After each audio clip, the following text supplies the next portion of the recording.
evening, everybody. It is September 29th, 2025, the year of our Lord. We're back. Scouching Season 8, or Scouching Live, I guess, is the name of my own show. I'm a little rusty, I suppose. But we're back for our first episode of the 2025-2026 hockey season. I, of course, am still, to this day, joined by producer and longtime friend and associate, AJ Jadero. AJ, how are you today? How have you been? What's going on? Leafs or Cup. All right, we're No, I've starting been good. hot. I've been good. Yeah. Really tired because working the hours I do, there's no such thing as a circadian rhythm, but I am energized. I'm excited.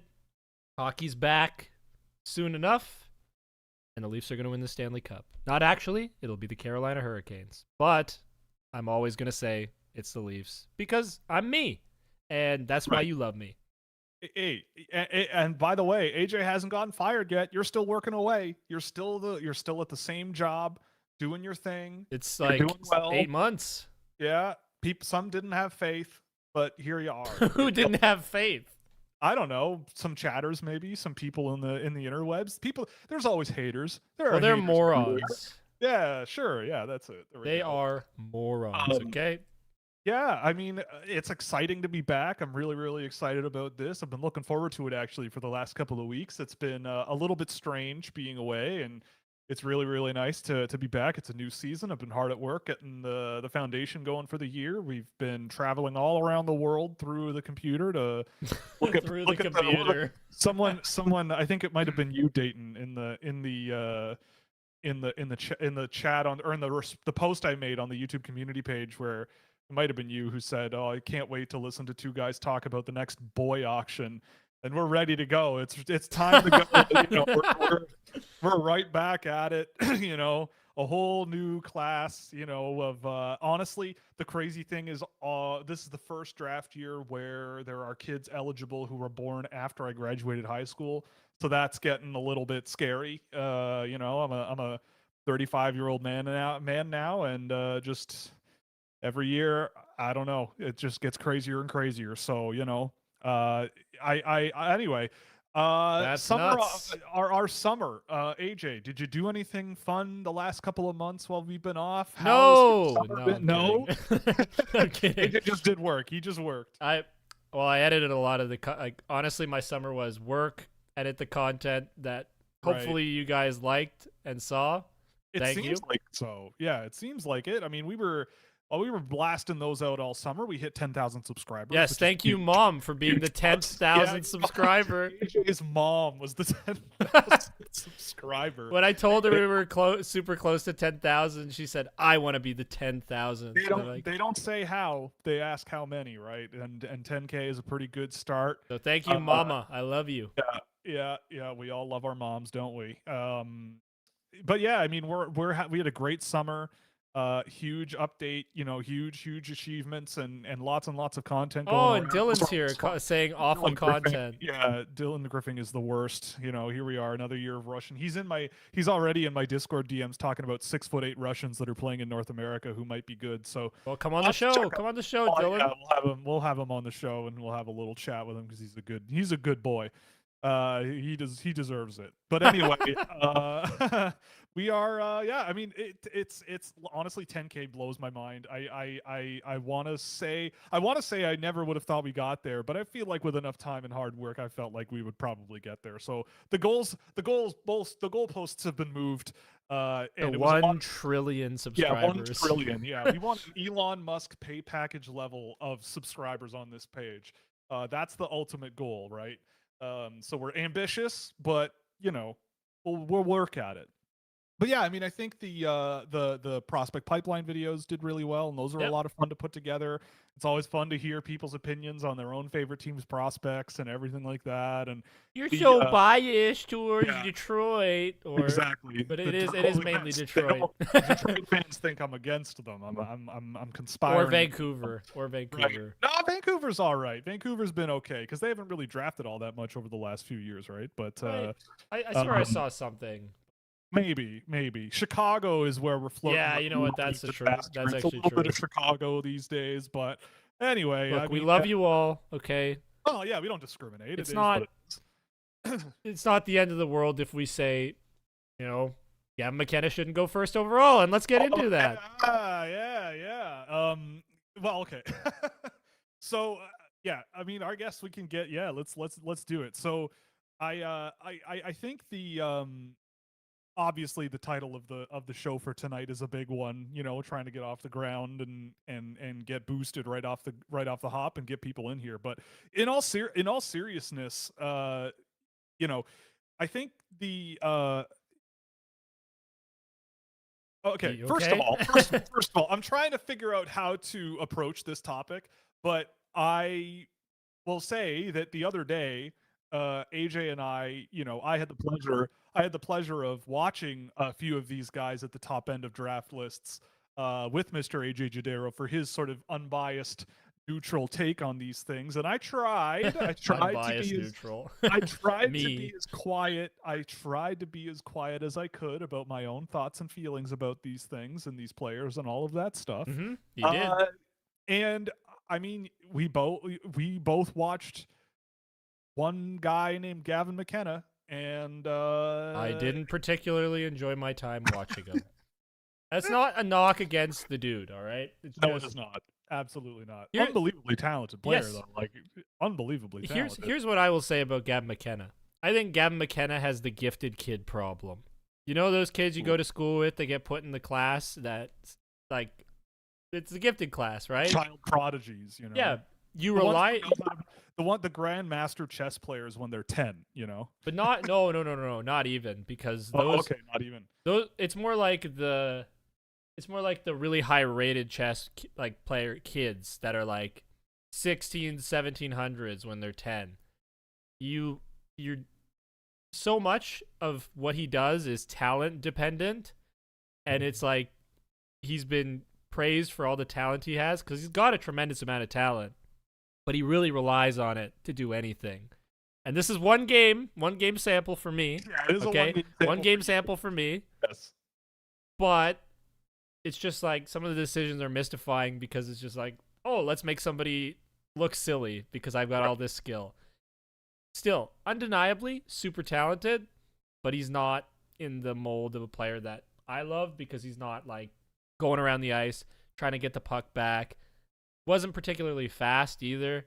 Like, not a high-paced player. He kind of reminds me of Connor Bedard, but not speedy, and that has like a bit of a worse profile to an extent. Yeah, like where do you land on this? Because you're the guy that people actually want to hear from. So, well, yeah, I mean, I would say going back to the WHL playoffs last year, like that's around when I started to sort of go, all right, like I should probably gain a little bit more serious familiarity with some of these guys that are for next season, and the things were winding down for the 2025 class, and so I started at the top with all the guys that everybody is really, really intrigued by, and I mean rightfully so. I think almost all of them, there's an argument behind, I'd say, everything that's out there about people having certain guys in certain ranges at the top end, at the moment at least.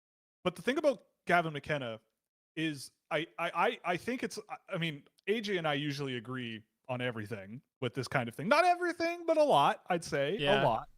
And I think that the thing about him is I agree. I think that there is a tremendous amount of talent, and he, in terms of just pure skill and creativity in conjunction, like and if you're talking XY graph, I don't know if there's a player that's like as pure like puck skill and pure thank you for the super chat. We're glad. Hey, this is the first one of many. Be careful with your injection technique. Be safe. But yeah, we're doing this twice a week for the rest of the season. It's going to be great. So thank you very much. You will be. I might not be because of work. That's true. AJ I will do might my pop best. in and out. Yeah, AJ's going to pop in and out. So when you get me on my own, we'll have a different kind of fun. It'll be a little different, but anyway, nonetheless. Less leaf homerisms. Yes, exactly. Yeah, that's it. So back to Gavin McKenna. So the thing about him is, so the skill and the skill and the creativity, right? level are unbelievable, right? And so the question for me becomes, how far is that going to take him, right? Because to me, right, I think that a thing that people pick up on when they watch hockey players over the years in the NHL, especially like NHL fans, like guys who don't pay attention, I shouldn't say guys, people who don't really pay attention to the draft, they just sort of, they follow their team over the years and they get excited about the young guys they get. I think a thing people start to notice over the years is that lack of that lack of that lack of off puck energy and that sort of reliance on talent that can sometimes wear itself out over time. And I think with McKenna, I mean, I have a more positive view of him, I think, than AJ does. Like he's still very, very, very, very high on my list. But there's, I think, a learning curve for him. He is, I will be very curious to see how this season goes for him. And it's not just going to be about points, right? I think on a team like Penn State, he's going to be put in a position to score a lot, right? I don't think point production is really going to be an issue because he's got the skill to, if you trot him out there on a power play 2 minutes a night, he's going to put up some production, right? It's just all the pieces are there. But for me, it's like, it's the moments like, skating over the offensive blue line, trying to deke the pants off of a winger who's pinching up on you. You cough it up, puck comes the other way, and you stop moving your feet. Mm-hmm. That's the kind of thing that Gavin McKenna, in my viewings, has done a lot. The sort of back-checking effort, sort of really running play himself is a bit of a hit or miss thing. Yeah. He can over, like, the guy that he kind of reminds me of is Kent Johnson. Like there's that high skill, but maybe not the pace and the quickness and the what's the word? Like the reliability. I think there's also not a lot of urgency in his game either. Well, right? That's the kind of thing I'm concerned about. Is like the reliability in his game. I think can be really sketchy. And if I'm an NHL team and I'm drafting a potentially elite level player, like shift on shift reliability is something that I really need to see, especially if it's a matter of like I'm down by a goal in the third period or I'm up by a goal in the third period. If you're going to be out there in those situations, I need to be able to rely on you and know what I'm going to get out of you. And with McKenna, there are areas where I definitely can see what you're getting. The skill level, there are times when he uses his brain very, very quickly to make a play and it works and it's beautiful. And it's awesome when that happens. Right. He's going to have highlights out the wazoo this year, right? It's going to happen. I mean, I don't think maybe there's an adjustment period getting to the NCAA and it's a little more physical and it's faster. And the NCAA this year will be better with the influx of CHL players. So that might be a thing, but he's in a great scenario. He's in a great situation, surrounded on a really good team with tons and tons of resources at Penn State. So I think for me, it's not a matter so much of him like not being any good. But I think it is a matter of this year's draft being pretty darn solid looking. And based on the work I've done so far, it's exciting. I think this is an exciting year. I think there's a lot of good players available in multiple areas of the world. It's not just, the WHL class is really good or the OHL class is really good. There's good players, I think, in a lot of different areas of the world that you can maybe take a look at. And I feel like that this year's draft is a little bit more similar to, maybe not in terms of overall talent and depth and such, but something like a 2021 where for that season, Owen Power, by and large, for a lot of people, was the number one guy, I believe. I'd have to look at my archive from that year. He was. But I think at the time, I know for a fact at the time I thought this, there were like 9 or 10 guys that all were really hard to sort of order and pick apart and decide who is the superior one to whom, because they all kind of brought different things. But you look back on that group of 10 at the top end of the draft, the Power, the Beniers, the Gunther, the Ross, not Rossi, Grant Clark, even Eklund, like they all have their things that they bring to an NHL lineup nowadays, and they all have things that I think they're still working on, which is, I don't think any of these players has really truly run away with I am the best player to come out of that draft class. So for me, I think this year's draft is a little bit like that, where McKenna is a major part of that really, really high-end group. But I feel like, especially considering there are some 08s who don't have the same level of experience at the WHL level that McKenna has had, the luxury of that, I think, on a team as good as Medicine Hat has been, especially last season. I think there's a lot going on there that I think there is a discussion to be had, that there might be other players that bring a lot that may very well, I think, at least in some people's minds, give him competition. But for me, already, I think I'm seeing players that are bringing more on a consistent basis to this point. Now, McKenna hasn't played a game yet this season, so that has to be said. Yep. But in general, the guys that I've seen, based on what I have seen of McKenna, I think there's at least a couple of guys that I've enjoyed watching more and I feel are more reliable and projectable to how fast and at sometimes not I don't mean simple as if the NHL is bad, but sometimes creativity in the NHL is just unnecessary. It's like the high skill, high creativity level players. It's just unnecessary, right? We've seen that with Florida, right? Like, I mean, Florida has some skilled players on it, but like their style is, and I'm not trying to say we should emulate Florida no matter what, but this is the way they won and win is a lot of just heavy pressure, quick forechecks, quick passing plays. You know, you look at the Washington Capitals last year. It wasn't necessarily super high skill and creative hockey players. It's just guys who played a really good sort of structured type of hockey that really gelled with guys of all different kinds of players. It just seemed like they were a well-coached and organized organization out there, which is great. There's different ways to do it. Yeah. But I think that the sport, it's, you said this in the prep before the show, right? Like, it's a team sport, and sometimes, you know, unreliability can really sink a shift or a period or whatever.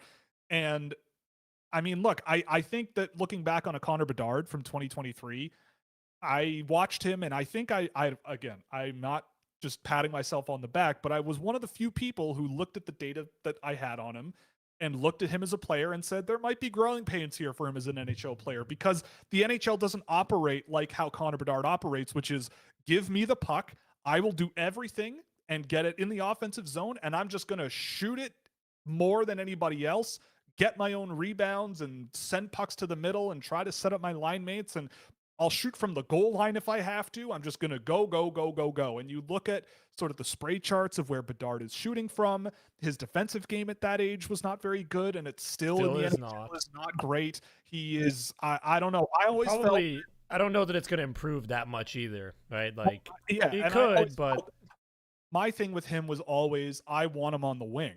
My whole thing with him forever was I want a really good sort of two-way center who can get him the puck to do the dirty work and let Connor Bedard sort of fly a little more in the offensive direction and do all those things. But and maybe he plays in the middle, and maybe he plays in the middle in the offensive zone. Sure, if that makes sense. And then like you shift assignments, you just work around what you have and play it a little more flexible. If he's better at creating in the middle. Yeah, I agree, and I think with him, it's not. So it's not a matter of the talent not being there, right? Like, it's a matter of like how it's used. And I think AJ kind of put it well, where it's like there's I think a player who kind of had a similar thing at that age was like a William Nylander, where there's this like, and a lot of Toronto Maple Leafs, to be perfectly honest, when they were really young, I think a big reason Toronto kind of struggles in the playoffs is because there's this like hyper talented group of players. But what happens when the opponent wants to crush you? It's like, I may not be as skilled, I may not be as quick, I may not be as agile, I may not have the crossover ability that you have, but if you take any leeway, if you give me an inch, I will rip your head off. And I think that's the thing that is an adjustment for a lot of players, and I think that's why we see a lot of players come out of the woodwork in the playoffs, you know, and show themselves as more valuable than maybe they are, because there's that extra. Right, hard work pays off. Outworks talent. That is something, a lot of the time it does. That's something my dad told me, and it's something that, as a kid, maybe not as a kid, but as a younger, I still am a young adult, but like early adult, so like 18, 19-year-old AJ was like, okay, I have talent at what I do. I got to put this together and not screw it up. Right, and it's like, the analogy I was going with earlier about the gifted kids is, and I kind of did this too, and you can believe me if you want to, but I was told I was a very smart child, and I was punching below my weight because I would just rely on my ability to be smart and figure out. The same until I was 16. Yeah, right. And like, I didn't learn how to study as a kid. I didn't learn how to I didn't have good habits, and it's hard to develop good habits when you're super talented and you're praised for being insanely talented because you just rely on that more. It's like, oh, I'm being rewarded for doing this thing. People are telling me I'm this great at this one skill, and you just lean into it further as opposed to diversifying. And that's kind of where, like, I don't hate Gavin McKenna, okay? I really don't. I think he's awesome at times. He's just incredibly frustrating because we were watching his game, and it's like there's all this open space. I should say Memorial Cup, like Memorial Cup, junior hockey game. Yeah, Memorial Cup, and it was against the Quebec Moncton. team that was. It was Moncton. Yeah, Moncton. And it's like there's this lane of space that he can go right into. He can like kind of drive into. Instead, he just does a skill move, slows down, and he holds onto the puck way too long. Way too long. This guy is going to have to learn how to move the puck faster because you don't have 7 seconds on the puck in the NHL on average. You have maybe 3 seconds at most sometimes. Depends on the play, but it's like when you're under pressure, you don't have 7 seconds. Well, goalies are going to adjust, and defensive structures are going to adjust. Like, they're going to know. And that's what I think you meant by simple, right? Like, you can't hold on to the puck for too long because otherwise it's just like everybody can converge on your position and you get closed in on, and it's harder to get rid of it when you have it for so long. So the toolkit, like the toolbox is there. That's absolutely. The thing, right? The toolbox is there.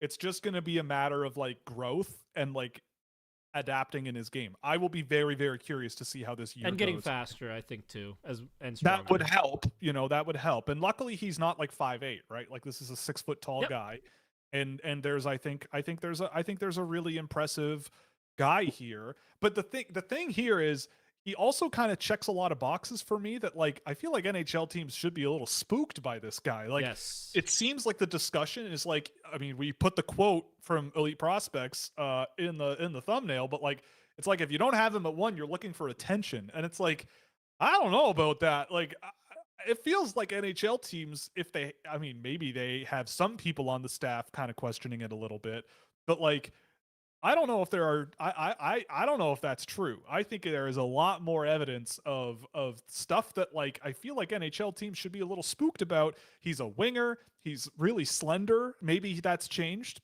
in the off season. I don't know. I don't think he's been weighed in officially and posted what he is now at Penn State yet.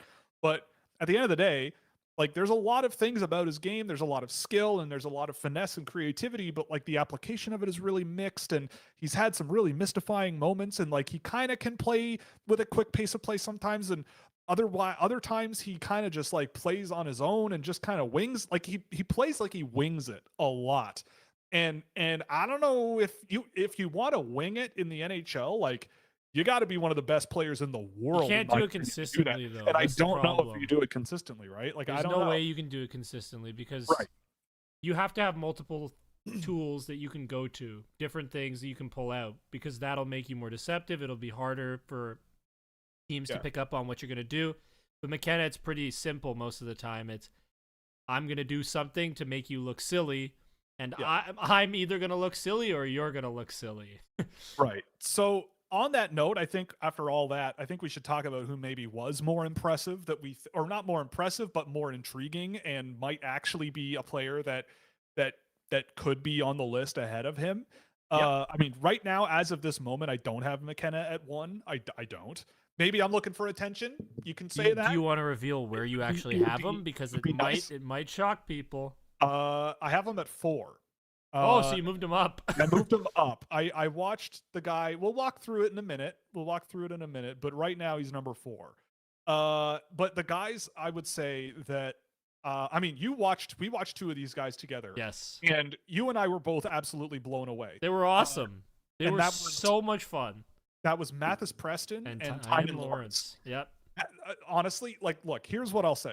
last season, going into the year, I was a little bit hesitant about Michael Misa based on what I had seen of him in the playoffs that year and down the stretch and whatever. And he was off his game a little bit. He was on the wing. He wasn't at the whatever.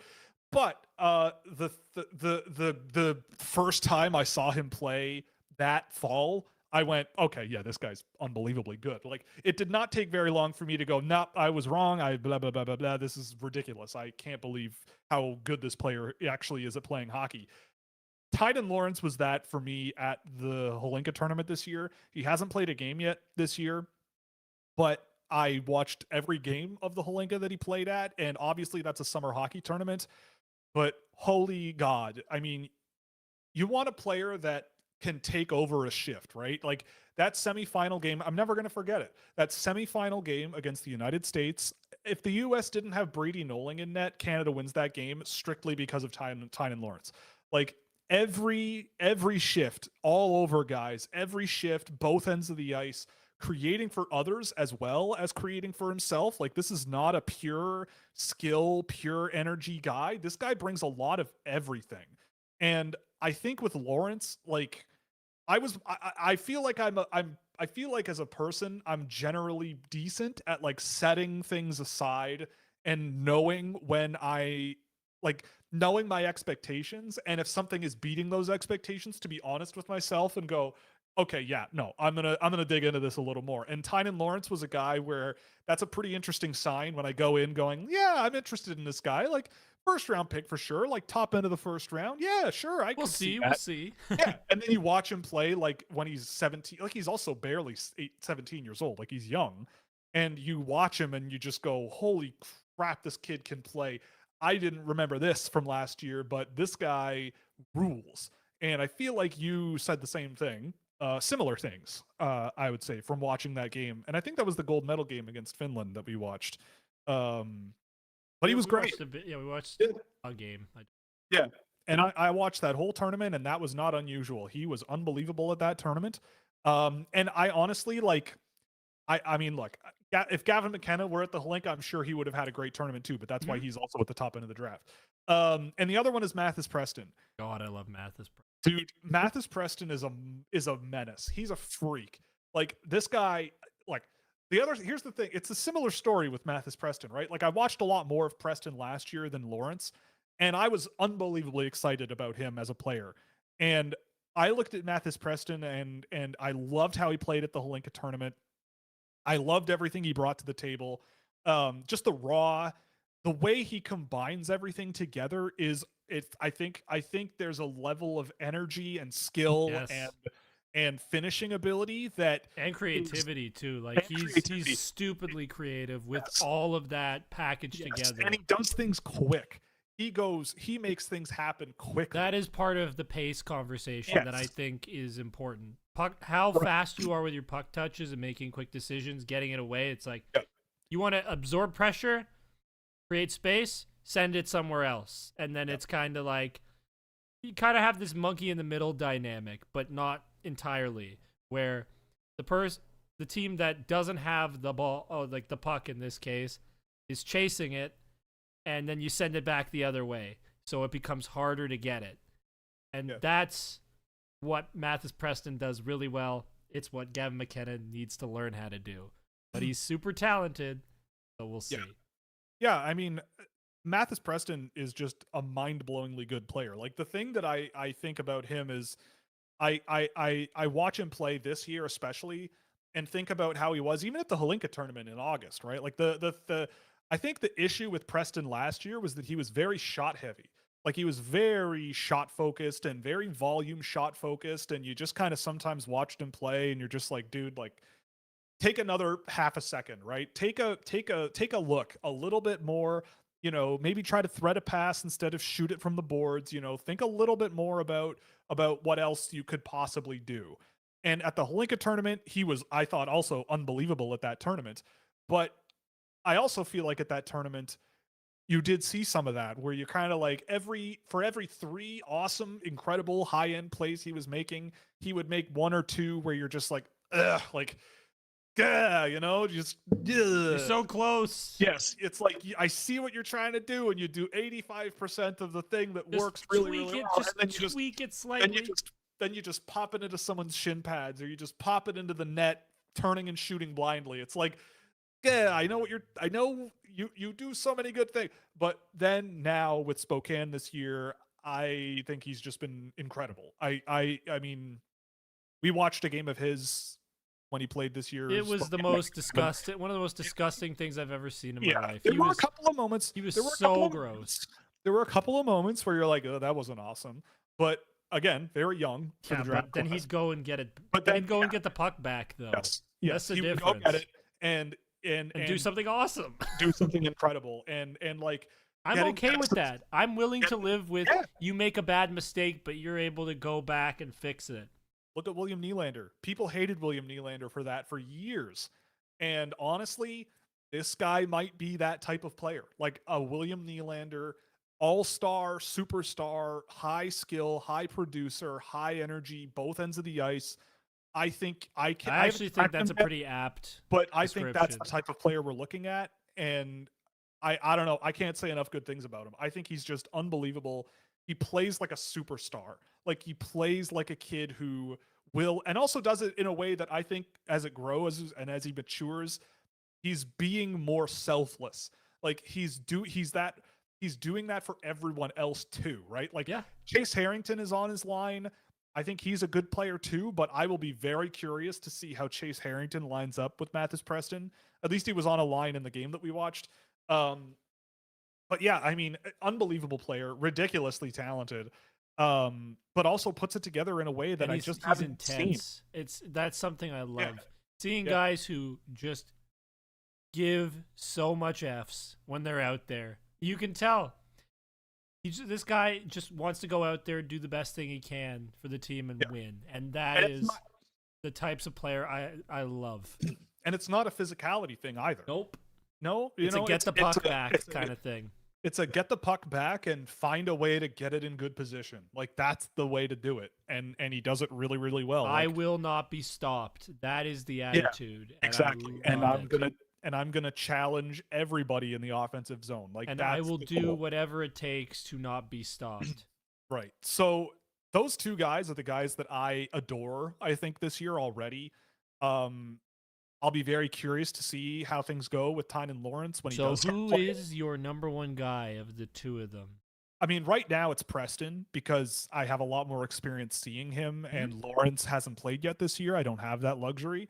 But just from watching, and it's hard because McKenna hasn't played yet, but as of right now, like from what we watched of the Memorial Cup, which wasn't all that long ago, and then watching what I saw of Preston and Lawrence, and again, the Holinka is the Holinka. You have to, and especially you have to really focus on certain teams that are opposition, like Canada, Switzerland. Who cares, right? Like that was a disaster of a game for Switzerland. So for me, I think that those two guys, I always think about it like, how hard is it for me to take those guys ahead of another one? Yeah. And those two guys, I don't think it's hard for me to go. I think those guys have more NHL level upside than a guy like McKenna right now. But I don't think McKenna's going to be a bad player at all. The only other guy that there's three other guys that I say I see more on a similar level to McKenna that are more of a discussion, and that's so far, again, as of today, which is September 29th, by the way. So we're very early. We're not that close to the boy auction yet. Okay. But yeah, we're not that close to the boy auction. But Keaton Verhoff is one. Xavier Villeneuve is another one. He's gross. I got to see him, and he's so much fun. Yeah, and Ivar Stenberg is the other one who's really, really blown me away. Well, maybe not blown me away, but he's been really, really good. Villeneuve, I mean, I tracked a game of Villeneuve today, the first of the year, and I'll tell you this. You want to talk like a Gavin McKenna, but on defense, there's a bit of that. Like, there's a bit of that frustration with him where you're like, I see what you're doing. But he moves. That's the big difference. Yeah, but like the number of times where Villeneuve would say, go on a defensive puck retrieval, he would have a partner sort of with him and floating into the corner, and Villeneuve, let's say Villeneuve would be circling back on the left side of the ice, and his partner would be drifting along with him in the left side of the ice in the corner. He would go behind the net with pressure following him around, because why wouldn't you? It's Xavier Villeneuve. And instead of like doing a reversal, going right back behind the net, giving it to your partner who's in open ice, he tries to like outskate the guy and then like cut them off in the corner by doing a cutback and skating back into the like. It's those little things where you're like, no, don't. That's more of a Bedard thing than yeah, the like McKenna thing, like using your pace and skill to out maneuver. There might be that type of but like it's just like, okay, like keep it simple a little bit, right? Like I get it, you're really good. I get it. You have definitely got better feet and better hands than. But that's a last resort when you have something easier. Like and you've got a reversal option. Like you probably want to, but that's a coaching thing, right? Like you pull them aside and go, hey, just so you know, like it's not that we don't want you carrying the puck across the blue line and everything, but if you got a guy chasing after you, like make your own life a little bit easier and like, utilize the guys that are around you and sort of keep your head up. But that being said, I mean, the skating ability and the creativity and the ability to just drive play and some of the plays that he was making in the offensive zone, like the evasion and he's the so quick much thinking. fun. He's just so much fun to watch. And I honestly also like defensively, I remember him at the under 18s and they asked him in an intermission, like, who do you model your game after? And this made me feel ancient, but he said Lane Hudson. And I see a lot of that in his game, I think. But I think honestly at this age, he's better than Lane Hudson was. Like, I think he's more explosive. I think he is he's probably much bigger. He's bigger. He's more skilled, and I think he's more, I would say, just as confident, I think, in those same areas that Lane Hudson is. But the thing that I love about Villeneuve is that off the puck, on the rush, especially defensively, he does a pretty good job doing that sort of like modern defensive thing that I think a lot of, I would say, smart coaches are trying to do, where it's like, you can pinch a little bit if you're a defenseman, but you better be able to skate. You better be able to cut back, and you don't necessarily need to have the rush always in front of you with you facing forwards. Like, if you can sort of cut across the ice, guide those rushes towards the boards outside the dot lines, if you can sort of move things and sort of apply pressure from behind or from the side, it can be just as effective. It's a little riskier, but you have the skating ability, utilize it, right? Yeah. And I think that that's something Villeneuve does really well that I certainly don't remember Lane Hudson doing. Like, my whole thing with Lane Hudson at the time was, I love the kid. I think he's unbelievable offensively, but is he going to get that many opportunities to play offensively in the NHL if the defensive game and the skating ability on the rush and everything just isn't there? And I would argue that there's still a bit of concern about that with Hudson, but the pros with him clearly outweigh the cons. Yeah. And I think with Villeneuve, it's the same story. So let's put this into perspective. Right. How would you compare Villeneuve, who is your number one rated defenseman so far, as of my two now? Yeah, Villeneuve is, or McKenna, or not McKenna, Verhoff. You've moved. Okay. So so you've changed your mind from the last time. They're in the same tier. They're in the same tier together right now, but I moved Villeneuve a little bit lower. Okay. Cool. So how do Verhoff and Villeneuve compare to, let's say, a Matthew Schaefer from last year? A Villeneuve? Yeah. Like, how do you feel about their? I mean, they're also, the thing is, they're very close in age. I'd have to look, but I think they're like a matter of a couple of weeks apart in birthday. So that makes it easier. That's important. But for me, I probably go with Schaefer. Okay. Just because of the mobility and the skating ability. I think Schaefer, he doesn't necessarily have the slipperiness of a Villeneuve, but I think he kind of doesn't need it. Like, I think that's just not really his game. But Xavier Villeneuve, I think, is a good example of like a different type of defenseman. But for me, I mean, Matthew Schaefer probably is 3, 4, or 5 for me this year. Oh, okay. Well, I mean, like Preston and Lawrence for me are insanely good. Like Lawrence kind of brings he's like Michael Misa, but he kind of brings some of the stuff that Misa doesn't have or didn't have at this age. Preston, is He's like to be fair, Demidov yeah. the last guy this exciting to come out of the draft? To be Like, fair, I don't think, and I'm gonna have to be honest. I had way more fun watching that one game of Mathis Preston than I ever did watching any Fabian Lysell, and I love Fabian. Yeah. And like to answer the comment, like Schaefer, again, like with better defender, like than Villeneuve, I think Villeneuve is a better defender than he gets. He's good. If there is anything like that, but Schaefer is better. Like I would put Schaefer ahead of Villeneuve, but like I think Schaefer's defensive abilities are quite understated. I mean, obviously there are some soft spots, but like who doesn't have soft spots as a defenseman? And I think we've learned that the guys that play defense that you really want to bet on really high in the NHL draft more often than not are guys like Villeneuve. They're those offensive leaning guys who play and play and play. And just drive offensive ability, and you kind of work on the defense, and I think his is better than you might think. So what moved Verhoff over Villeneuve for you? Because this is a new development for. I mean, Villeneuve, it was just the unreliability of his game, and I think Verhoff brings a more stable, and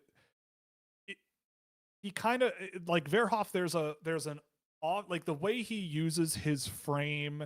I think he'll have an easier time resisting NHL pressure and getting himself in the way with his body positioning. Like getting the puck off the boards is something Verhoff does very well, which is something that you definitely need to do in the NHL. Mm-hmm. He's not as skilled as Villeneuve. He's not as creative as Villeneuve really, but he is confident. And I think that there is with Verhoff definitely like Verhoff might be one of these guys who September through June could have huge growth in his game at North Dakota, I think, and I would not be surprised. I mean, you could say the same thing about a guy like Tynan Lawrence, maybe, or whatever, but again, Verhoff is also young. He's an 08. Villeneuve is an 07. Villeneuve will not have the same level of competition that Verhoff will have this year, like at all. So that'll also be important to keep in mind. But yeah, I mean, with Villeneuve too, there were a lot of frustrating moments with him. There's a lot of, I think, overconfidence and maybe a little bit of overzealous play that, you saw a lot of potential and a lot of offensive ability, but I thought he was very, very good. They're in the same tier right now. But yeah, there's just a level of reliability between the two that I just think Verhoff brings a little bit more. Okay. As of today. Yeah, you don't sound all that confident on it, but I get it. Like, here's the thing. Here's the thing. I understand. Played, right? Like, here's the thing. Will and I, to an extent, because I'm going to try and grind some tape this year as much as I can. Like, I'm going to sit down with Will whenever, like, we have time to watch some guys here and there.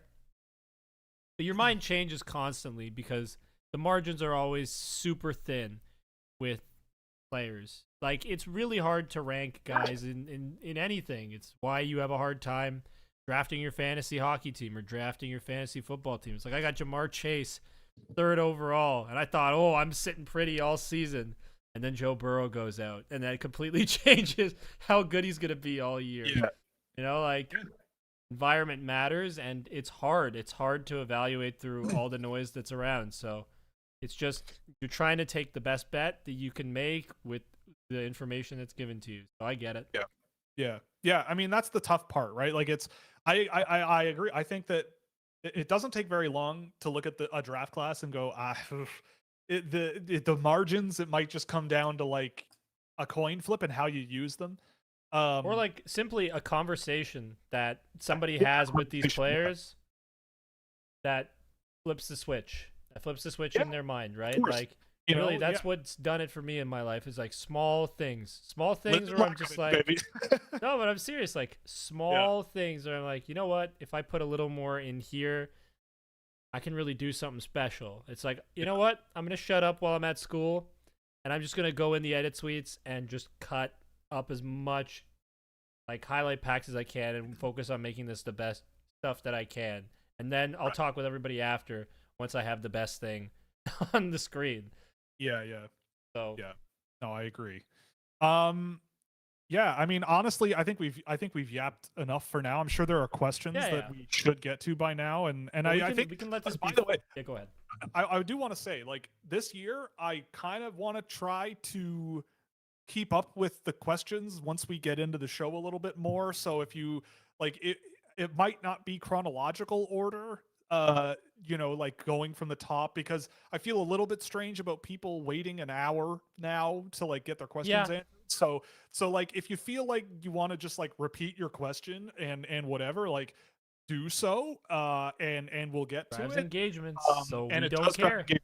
But like, yeah, like if you want to, like, if that's kind of, I think that's kind of the direction we want to go, We'll because I go. also do, once we get into the show, I want to like keep up a little bit better with sort of the stream of consciousness that's going on. But I mean, we'll catch up with this. It'll But be a anyway, yeah. conversation driven by, like, we'll start with something that we think is interesting to talk about, and then you guys will kind of help shift the discussion of where we're gonna go with stuff. Yeah, yeah. You'll be part of it more. Also, I'm curious. I might see what this does. What does this do? Oh no, never mind. Okay. Well, the stream didn't crash, so it's not No, that bad. there's like a Q&A button, but I'm not sure. Oh, it's me asking you a question and then people respond. Okay, let's not do that. You can do all that right. though. I think that's an interesting thing to, like, something interesting to Yeah, use I mean, yeah. sometimes. I just don't have anything on hand, and there's polls in here too, so I could do a poll of stuff and all that stuff. Yeah, I'm gonna ask Leafs for Cup or Leafs for Cup. Right. How does Yeah, that Leafs sound? for Cup. Yeah, who wins the Stanley Cup this year? Toronto or Toronto? Or the Maple Leafs. Right, or the Maple Leafs. Yeah, the Maple Leafs. All right. Who are the most annoying pain in the ass players to play against that I've seen recently? I would the first one that jumps to mind is Axel Brongo Larson, a Norwegian. Ooh, that's an awesome name. Yeah, a Norwegian kid playing in Sweden. He is a lot of fun, and he's really mean and annoying and a jerk. So that's fun. That's So a I good. like him. That's what that means. I like him. Yeah, he's a big, mean bastard. Is he Which fast? Okay. not really, but Okay, I hate him. and, like, he gets the job done, and like he's more of a shutdown guy, I think, more than Okay. anything. Which is fine. He's got a role. Yeah, yeah. Honestly, that's a good question though. Like I've only gotten to but I've only done 49 guys to this point in the season, so I have a very limited scope, and everyone's only had a game because I don't do multiple games in a month. I watch them multiple times a month, but in terms of tracking data, I kind of do it cross sectionally. But anyway, that's neither here nor there. I'm just trying to kill time as I find my column for hits. Who threw hits a lot? Oh yeah. Juho Piparinen is a guy now in the men's league in Liga in Finland. He's been a guy that was pretty mean. William Håkansson, defenseman who's playing in the SHL too, I'd say would be part of that category, maybe a little bit. Again, more shutdown type vibes. Here's one you might like, AJ, but Kasper Justavara Carlson is a 5'8" winger playing in the SHL with William Håkansson. Okay. And he is also a bit of a bastard. Like last year, that was kind of my criticism of him, is like he just didn't really have a whole lot of like real energy off the puck, but there's very much like some good skill there. He's in the SHL this year, and I think maybe over time we'll get a little more attention because he is a little jerk zipping around out there doing his thing and I like the word zipping. running stuff I around. like the word zipping. Yeah, he zips and he tries, and there's a lot to like about him. So those are some guys I would say. Definitely Brongo Larson for sure. He would be part of that group. Piparinen I like too. Yeah, some good ones. Favorite prospects that aren't getting any attention. Molgachev, is that the Calgary guy? Yeah, he's solid. I like him. I saw him at a 16U tournament last year, and he was pretty good. But in my puck preps days, but well, I still am there. But you know, in the days where I really focus on their work, he was one that I noted a bunch. But the guy, I mean, this year, like Jack Hexall, I think is a guy that I think maybe more people are paying attention to now. But that's a guy that I think is gonna turn some heads over the course of the season. A guy that I've really liked a little bit is Thomas Vandenberg with the 67s. He's off to a really hot start with them, but I've been really impressed with what I saw, and he's also very young for the draft class. Like he's in my first round right now, but I have a game of him as ready to go and to track, but we'll see. Albert Smits, defenseman, a Latvian kid, playing for Ukarit. He's with the men's league now because it was stupid watching him in the junior league in Finland. It was very dumb. He was just ripping around everybody, doing whatever. He was doing the Jesse Pulkkinen thing, like just skating with the puck and knocking guys out of the way and just shoving his way through guys and spinning off checks and ripping pucks. And he got 6 goals in his first 5 games in the junior league. And he's a defenseman. So yeah, this guy is just a monster and definitely shouldn't be in the junior league, but he's been pretty good. Mm-hmm. Yegor Shilov is one I've also liked this year. Verti Svensk is another Finnish defenseman that I've also really, really liked. I think he should probably also be in Liga. I don't know. There's a lot of guys this year that I've seen that I just really liked watching. Like I've really liked them. Simon Katalicki, another guy playing in Finland, a Slovak, I believe. No, Czech. Sorry, if that offended the Czechs or Slovaks. I know Slovaks. I had a very kind period of time with Slovaks. During the Holinka, I posted a TikTok where the Slovak fans at a hockey tournament in August were going nuts. And I got a lot of love from Slovaks, so I appreciate it. But if I worked with a Slovakian guy today, actually. Oh, okay. So yes, if I offended either of those nationalities by mixing them up, I apologize. But yes, Katalicki's another one. An actual Slovak for sure. Thomas Horenko is a guy that I like. Adam Nemec also is a guy that I've liked. There's a lot of them. It's fun. It's been a fun year so far, and again, I feel like I am okay at being honest and saying, how did I feel and how does this compare to like previous time?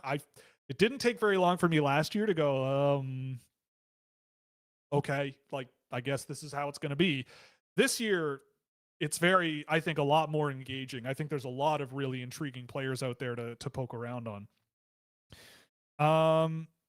Okay, so it wasn't Dayton Kosnick who posted that comment about the boy auction, but I'll find Whoever it was. Whoever it was a good one. Yeah, I appreciate it.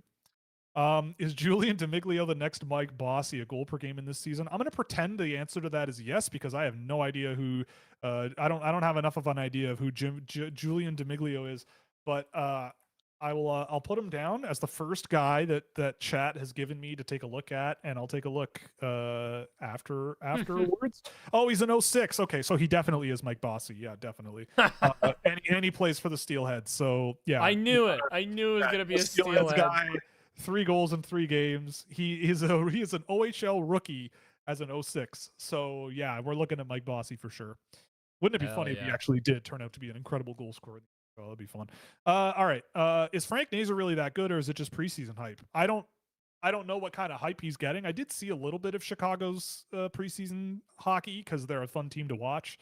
I mean, I think he's really good, but I don't think he's like their long-term number 1 center. I don't think he's that level of player, but like solid player. I think he's a really solid all-around player who's smart and skilled and has good pace in his game. Just a good all-around player. So I feel like he's more of like an efficient type player, like a Nick Suzuki type, where it's like, just kind of a really useful 200-foot guy that maybe he grows into something that's a lot more productive and number 1 center. But, we'll see. I think right now I feel pretty good about him. He's solid. Have you scouted Chelyabinsk duo Yaroslav Fedosiev and Artemi Kulagin? Yeah. I like Fedosiev. I think there's a lot of good skill and a lot of sort of good mobility. He's tall, which is also fun. He was pretty good too. He is. I'm not sure. I can't remember where I have him on my list, and I'm too lazy to look. Artem Kulagin is who is this guy? What number is he? Oh, 64. Yes, this guy. I remember him now. I mean, I'll have to take another look because Fedosiev is a guy that I watched almost a month ago. So it's been a little while. But yeah, I mean, at least in Fedosiev's case, I can feel relatively confident saying that he's a good player, some good skill. Again, just a really interesting, toolsy defenseman that, I think there's a lot of Russian defensemen where you can watch them and go, yeah, there's a lot of talent here, but like they're not really playing like NHL defensemen, and they're no, I don't know. I feel like they got a little bit of a ways to go there, but you know what? It's still fine, and he's a fun player to watch, and he's good. I like Sherbakov with Ufa, who's in the KHL actually now, and he's been there all season. He's a guy that I've really liked, Russian defenseman. He's been good. Who's your I just like them list? I think that's my favorite question so far. No, it's the no. It's I just like them. That's what it is. I mean, Seamus Ignatavicius, the Lithuanian kid playing in the National League. Of course you do. Yeah, Seamus Ignatavicius. You're a sucker for the Baltic region, man. Yeah, but he's an 18-year-old playing top division Swiss hockey. Hey, I'll take it. Look, I'm not saying you're wrong. I'm just saying it's very on brand. You know, I like fast players. You like Lithuanians and Latvians. Yes, exactly. Yeah, exactly. Gleb Pugachev is another one. Oh, what an awesome name. Yeah, we got another Gleb this year. He's been a guy that I've really liked.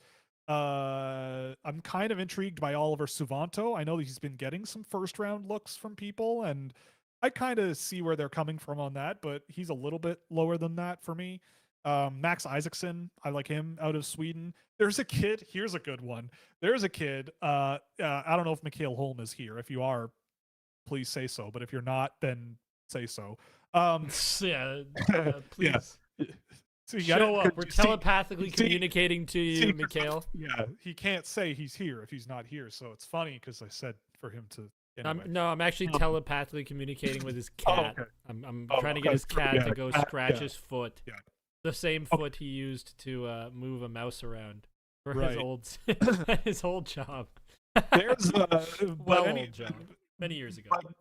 Getting back on track, there's a kid in Sweden who is playing. I can't believe these words are about to come out of my mouth. He's playing in the 4th division of Swedish men's hockey. Whose junior team is in the 3rd division of under 20 hockey in Sweden. So wait, they're below hockey Eten or Eten? Yes. Yeah. Oh my god. This guy wait a minute. This guy spent all season with this team, and there's a story here, so bear with me. This guy spent all season with this team last year. In 36 games, he scored 19 goals and 29 assists. In the junior league, the 3rd division junior league in Sweden, 18 games, 25 goals, 21 assists. He's played 1 game in Division 2, which is the 4th division, counterintuitively, in Swedish hockey, and he has 3 points in a game. He's played 1 game. This guy, the reason he was at Helinka camp for Sweden, and he didn't make the team. I feel like he maybe should have, but maybe, I don't know, whatever. Who cares? The point is, this guy is Viggo Sorensen, and if I recall correctly, his father is coaching him. And if I recall correctly, he likes that his father is coaching him, and he likes that his dad is not the coach of the team. His dad is the coach of the junior team. That's what it is. So his dad has coached him, or been a part of the coaching staff that has coached him. But yeah. So he's sticking around. I thought he might go to a new program higher up in the Swedish pipeline, but he has not. But he's one that I've watched a little bit of, and it's obviously very difficult because of the level that he plays at. But fun player to watch, and I just like him. That's it. No, I just like him. That's how you gotta end. No, that's how you gotta end every single one of these little excerpts that you do on these players. And I just like him. I just like him. I mean, Ivan Fomin is on a rip back in the NHL this year. 11 points in his first 6 games. And I just liked him last year, and I just like him this year. You know what? And honestly, Fomin did cross my mind at the end of last year's draft as like I don't know, let's see what happens, and almost threw him down on the list, but Leo Sundqvist was there instead, and he's doing pretty good too. But Ivan Fomin, watching him in preseason a little bit and during the year, he has been also ridiculously good for a 5'8", 135. What's that team from Dubai again? Like, he'll make a great Dubai Mighty. Yeah, he'll make a great Mighty Camel. Mighty Camel. Dubai Mighty Camel. That's Ivan Fomin's destiny. Yeah. The greatest player on the Dubai Mighty Camel team. And you know what? He'll probably make bank playing there as well. Yeah, I like him. Thoughts on how bad Fabian Lysell has been in preseason? I mean, he's toast. I guess he's cooked. Has he been bad in preseason? I actually have not watched. He hasn't been. I bet you he's been excellent. I watched a bit. He's been pretty solid. Yeah, that sounds about right. Middle 6 dude for Boston. He'll play. Yeah, that sounds about right. My favorite middle 6 player ever. Exactly. That's what he is. Kindle looks like the best player tonight in the Pens Red Wings game. Well, yeah, that makes sense because he's sick. Well, no dog poopy because he's as Will said. He's awesome, and we just like him. Yeah. Who do you think Will and AJ are plotting putting McKenna over? Yeah, it's not Viggo Bjork, unfortunately, no, but he's in that range. He is around there. No, it is Mathis Preston and Tynan Lawrence. Is Tynan Lawrence similar to Jonathan Taves? I don't know about. I mean, honestly, if I didn't really remember Jonathan Taves when he was 17, so I can't really give you a good answer. But I How mean, much older? Wait, are you even like older Taves than? is older. He's older than me. Yeah, so that's kind of hard for Will to. Jonathan Taves is 2 years older than me. So he's 37. So yeah, I don't remember him when he was 17. Because you would have been 15. But that two-way game, that strong two-way game that also has a lot of good finishing ability, yeah, I think there's echoes there, but I can't give you a good answer. Maybe the NHL sets up a Kaprizov trade to the Rangers and rig the lottery in favor of the Wild. Sean, I missed you. Oh, Minnesota Wild. I mean, yeah, I'm sorry, man. I wish he would sign with you guys, and I certainly, for all the Rangers fans out there, I certainly hope he does not go there. Oh my God. Yeah, that's nuts. Kirill Kaprizov, man. That contract is going to be crazy. And at some level, kind of deserves it. Kind of. Mean, he's been much of the Minnesota Wild success for a long time. And they're an interesting group, but he is the focal point fairly clearly. Like, there's some really great players on that team, to be fair, and we have them as a playoff team. We do. We did this. We had a little exercise a few weeks ago where we walked through every team's lineups, and we both think they're a playoff team. But they're on the cusp, is the thing. They're not. Yeah. They're not a team that I would be surprised if they missed, but I think they'll just make. Yeah, they'll make. Someone also mentioned Beksultan Makish. That's a Kazakh player playing for Windsor. He also was a lot of fun. I actually watched a game with him playing, and he scored 2 goals and looked like a lot of fun, and he can really rip it. And he's just a little guy who goes around shooting pucks. It's fun. Someone already has. It's day 1. Someone's mentioned a Scouching enema, so there's that. That's fun. I hope I don't want anyone to go through that. Thank you very much. One really to watch is Ryan Lynn. Yeah, Ryan Lynn is all right. I mean, there's again like a very good offensive leaning defenseman there. AJ did not like him. Not that I didn't like him. It's just he's not my kind of player. You know, it's like 5 level defenseman in your mind. No. The truth is just like, and this is why I was probably. I always come across harsh at first, and then I go, "Oh, I'm sounding a little bit too mean when I say these things." So I try and dial it back a bit, but it's just like he's got talent, and there's something to build off of there, but he's just not he's not my kind of guy in terms of what he does. Like, he's just going, chasing offense and kind of putting himself out of position a lot of the time. In that game we watched, he really was reckless with the positioning and the chasing offense thing. I'll be a little more forgiving with him just because, like, he can skate. Like, he's fast. So I'm a little more lenient with guys like that. I was actually talking to Tony about Ryan Lynn today because I was mentioning to him because, you know, it's around this time of the year and I'm trying to figure out what we're gonna do with game tape. But more, I just sent Tony a message to comfort him because he's a big Baltimore Ravens fan. And I was just like, "Hey, I'm here for you, Tony." He's like, "I want to die." That's what he said to me. But then we got on the topic of talking about guys, and let me pull up what Tony said to me about Ryan Lynn because he brought up Ryan Lynn. And I don't think he will mind. Yeah, because I said earlier today to Tony, because I didn't know Will had changed his list. I said, Will is McKenna at 5, lol. And Tony said, yeah, I'm not shocked. But he said, okay, where is this on Ryan Lynn? I can't find it. I see what my response is, but can't find. Oh, he said Ryan Lynn is great. That's what he said. Curious to see how his year goes. Yeah. And then we talked about and then he says very frustrating at times, but he's fun. And he is really fun. He's a Yeah. All right. Well, there you go. All right. Yeah, go for it. Where were we here? I kind of skipped ahead a little bit, but we can go back. Cool. Yeah. Thoughts on Yegor Shilov, Oliver Savanto, and Pierce Mui? I like Yegor Shilov a lot. Really, really, really, really skilled kid. I like him a lot. Oliver Savanto, more of a physical sort of complimentary guy to me, and I think a pretty good one. Like I really liked him at Holinka, and I had no idea who he was, and I don't think a lot of people did either. But he was really good at that tournament. Pierce Mui, I really like as well. I haven't seen much of him since Holinka, but he was underutilized on that team. But I guess it doesn't matter because they won the gold medal. But I like all three of these guys quite a bit, and the only one I've tracked is Suvanto, and he was pretty good. And the rest will come in the next week probably. Yeah, Misa is good, but looks a step behind in preseason. That doesn't really surprise me.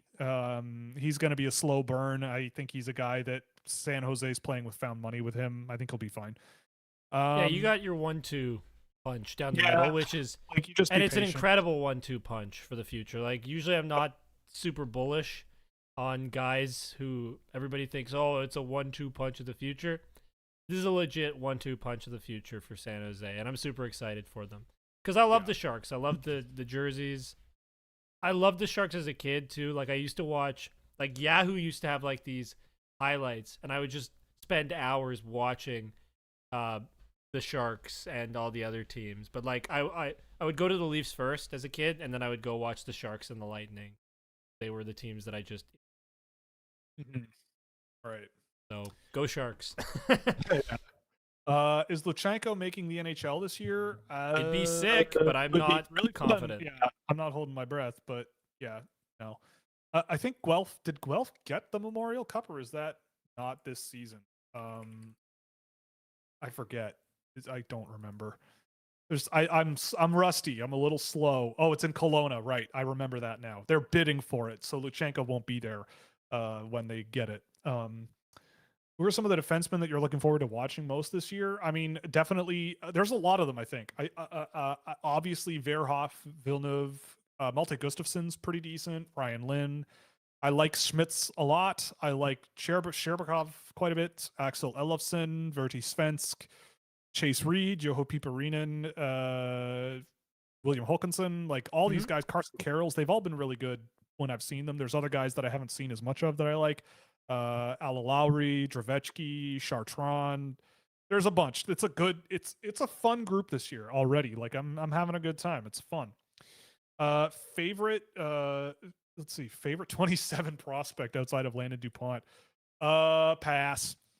It's got to be Landon. Because I ignore your question because I know because I've met Landon and he's awesome. So I don't care. Go watch the Landon DuPont game tape. Yeah, plug it a year later. Yeah, let's do it. The first one on our channel, by the way. I'm super proud of that video. Yeah, it was good. It's a good one. Did you see Kindle score just before the stream? I did not, but I'll have to go check it out. This is how you know we're back when Ben Kindle scores. Yeah, exactly. My boy Ben Kindle. Man, I called that on stream. That was pretty fun. Calling that during the draft. That was a pretty good time. It's such a Kyle Dubas pick, though. I knew it, right? Like it was like in my mind, I'm like, this is Wes Clark at work, man. He does not care what anybody thinks, and he has his own opinions, and there's nothing you can do about it. You know what? I respect the hell out of that. Awesome. Yeah, I respect the hell out of that, man. Yep. We need more people like that. Yeah, it's true. Yeah, the world needs more people like that. Thoughts on always put Gavin McKenna at first immediately. What's the difference between Tynan Lawrence and Caleb Desnoyers last year? I think Lawrence just has a lot more energy and a lot more defensive ability that's projectable. He also doesn't have 2 broken wrists. Desnoyers may be a better playmaker. Desnoyers may be a better target finder, than Lawrence, but Lawrence is just a machine. He is just Lawrence plays like a guy who just does not want to lose a hockey game, and I love that. Not saying that Desnoyers doesn't have that, but it just isn't as believable. But obviously it is September, so we'll see. But I like Lawrence quite a bit is a big part of it. Yeah.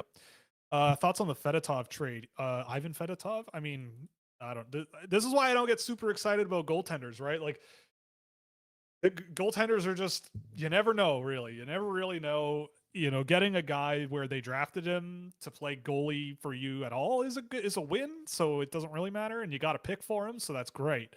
Where did he go? Do you remember? I don't remember where Fedotov went.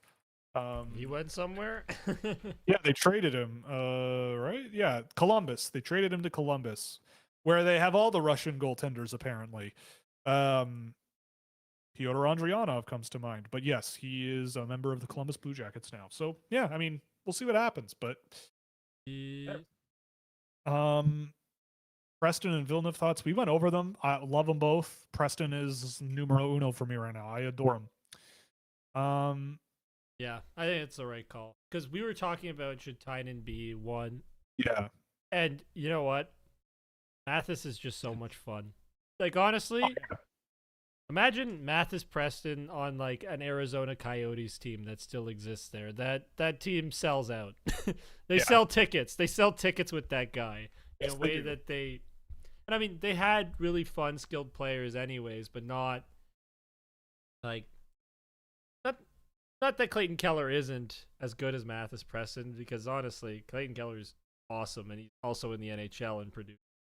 But like, fun factor sells the game. It really does sell the game. Yeah, absolutely. Enough of this boring BS with these solid guys you draft, like just third line guys you draft in the first round, like the early first round. Just go for it at some level, you know? Yeah. Yeah. Get the fun in and sell tickets. Yeah. Tough one. Who do you think is the most NHL ready draft eligible so far? Oh my goodness. This year's NHL season hasn't even begun yet, and we're talking about guys that might play next year. I mean, I would say what? Potentially? Yeah. Conversation? I think Lawrence. I mean, I think McKenna by next year certainly could produce, and like McKenna is like a juiced up Will Smith to me, and I feel like that could work pretty quickly. Ivar Stenberg, I would say, is also a guy who I think could do something in the NHL relatively soon. Outside of that, I don't know. It would be tough. Mathis Preston, maybe, but I don't. But he's also super young. Yeah, he's also. I mean, him and Lawrence are, but like, I don't think there's any reason to like throw Mathis Preston in the NHL right away. But he is Will's gonna actually put Tynan Lawrence #1 because they share a birthday. That's how biased Will.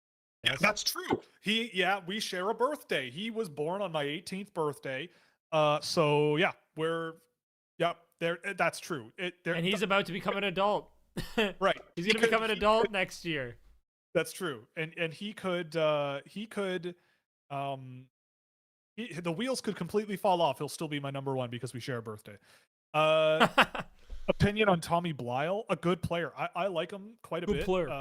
Good player. I have a game of him to do, so I haven't seen him in real detail yet. I will in the next week. But yeah, I mean, good, skilled offensive guy, loves to jump up into the offensive zone. Just a fun guy to watch. Like I don't have him ranked just yet because I need to see him in the queue in a little more detail. But yeah, good player. David Phillips. Oh, geez. I'm convinced that people who don't like McKenna don't enjoy hockey. You're right. I don't like hockey at all. I'm tired of it. It's all I'm done. You know what?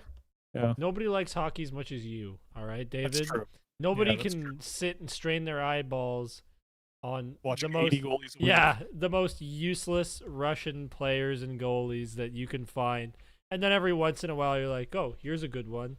And then other times but is it worth the pain and suffering you go through, David? Ask yourself that question. Is it worth the suffering and pain? Yeah, sure. Yeah, you could do that. Or he's right. And I just don't like hockey. Don't like hockey enough. No, I don't like it enough. Who's the fun Russian? I mean, Ivan Fomin. Yeah, still Ivan Fomin. Still. I mean, there aren't that many Russians this year that are like, I would say, fun. At least not that I've seen yet. There are some good ones, but I don't know about like fun. So here's a question I have to ask you. Yes. Right now, how is the Finnish group of this class? Good. Good? We've got a good Finnish group for the first time in a while. They got some good. They were a gold medal team, or a silver medal team, I should say, but they were in the gold medal game of the Holinka tournament for a reason. They were good.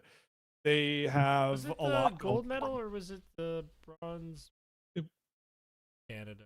I thought it was. Was it? Oh, geez. Was gold against Sweden? I think it was. Wait, no. I have no clue. I just saw something about. It was 2 months ago. So I don't remember things that happened that far. Why don't we just check to make sure? I don't know. But I Okay, saw so something in the chat. right, it was the bronze medal game. Canada was in the bronze. Yeah, that medal was the game we saw with That Tyne was and the Long. game we saw. Right, they lost the shootout to United States. Right. Okay, let's redo that in our minds. The bronze medal game against Finland. Finland, I mean, they took Sweden to overtime, and that game was crazy if I recall correctly. Like Finland, it was a nutty game. But either way, yeah, Finland's got a good group. Who do they? I mean, Suvanto is a one you want to probably keep an eye on. Verdi Svensk is a guy who I really like. Juho Piparinen, Alalaurie, Samu Alalaurie. Those are some good ones right off the top of my head. But Topias Huninen, he's still draft eligible. He's still kicking around. He's still scoring. And you love him. I do. Colt Carter thoughts. I don't know if I recognize that name. Let's see. Oh, he's an 09. Moose Jaw Warriors. Yeah, I don't know much about this guy. Dang. July. He's 09. No. He's an 09. He's got 6 points in 3 games. He's sick. They're no. Sick. My youngest cousin's an 09. This is making me feel. Welcome to the party, son. Yeah, it's crazy, actually. My youngest cousin is older than Landon DuPont. And I remember telling him about the interview. I'm like, yeah, this kid's way more mature and smarter than you, man. I'm sorry. Love you to death, but you're not Landon DuPont. You're a failure, Eric, even though I love you. You're the best, Eric. AJ airing out family grievances on the internet. Eric's awesome. If he's not watching this because he doesn't care, but I love him either way. Not everybody can, you know. We can't appeal to everybody. You know? We can't. Yeah, we try, but we can't. Any early thoughts on the Ruck twins out of Medicine Hat? Yeah, I love Liam. I think Liam is the one that if I had to pick, I'd pick him first. Really, really talented player who just goes and shoots and plays on a high pace of play. Like I think his brother offsets him really well as a complementary sort of presence with him. But I look at it as like I think Liam Ruck finds a lot of success away from his brother in an ideal or in a different world. But Marcus maybe isn't quite up the same alley as much. But I haven't seen either of those guys with or Medicine Hat in detail yet. But I will obviously.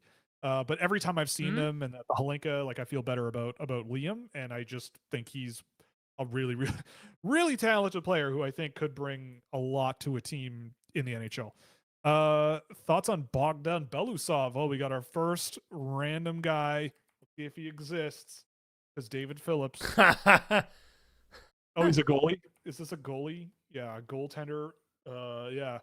I love when sometimes you're like, oh, the link's purple when you've actually seen these guys super deep into the This year. one is not purple. This link is not purple. So, future Vezina Trophy winner, man. Maybe, you know, I don't know. He's a goalie. Who the F knows? Yep. Hasn't played a game yet this year. Take a look at Matti Stankoven. Dude, I like Stankoven. Wait, there's another Stankoven? Well, he's not related. He's Czech. He's a Czech guy. Right? Or did I screw this up again? Maybe you should go and. Oh, he's Slovak. Okay, so Matej Stankoven is a Slovak. I almost did it again. Maybe I need to go on a little vacation over to Czech and Slovakia and figure it out. But anyway, for shame, Will, they haven't been the same country. My Central European goats. Were they a united country when you were born? Yeah. Right? Czechoslovakia. I don't think they were when I was. Czechoslovakia ended in 1992. So there you go. For the first 2 years of your life. Yep. I was there when the Berlin Wall fell. There was my dad on top with me as a little baby. Of the Berlin Wall? Yeah, smashing the Berlin Wall to pieces. There I was. Yeah. I had a little hammer. I had a little tiny little hammer and chisel, and I was doing my part. Yeah, your little hammer that says a guy on it. Breaking down. Yeah, you can get it at the Scouchware shop. You know, just doing my part, taking down communism one concrete block at a time. Yeah, let's go. Let's take down communism, baby. That's how I did when I was 1 year old. We're capitalists here. That's why we like draft capital, baby. Yeah, we're dirty capitalists. That's why we have ad breaks. We love you. Keep watching Yeah, we them. do. Don't skip Yes, them, yeah, but please. No, I'm kidding. bringing it back to Matej Stankoven, I do like that kid. I thought he was really good last season when I caught him here and there, and at the Holinka, I thought he was pretty good. Not one of the best players on Slovakia, but still a very good one. Yep.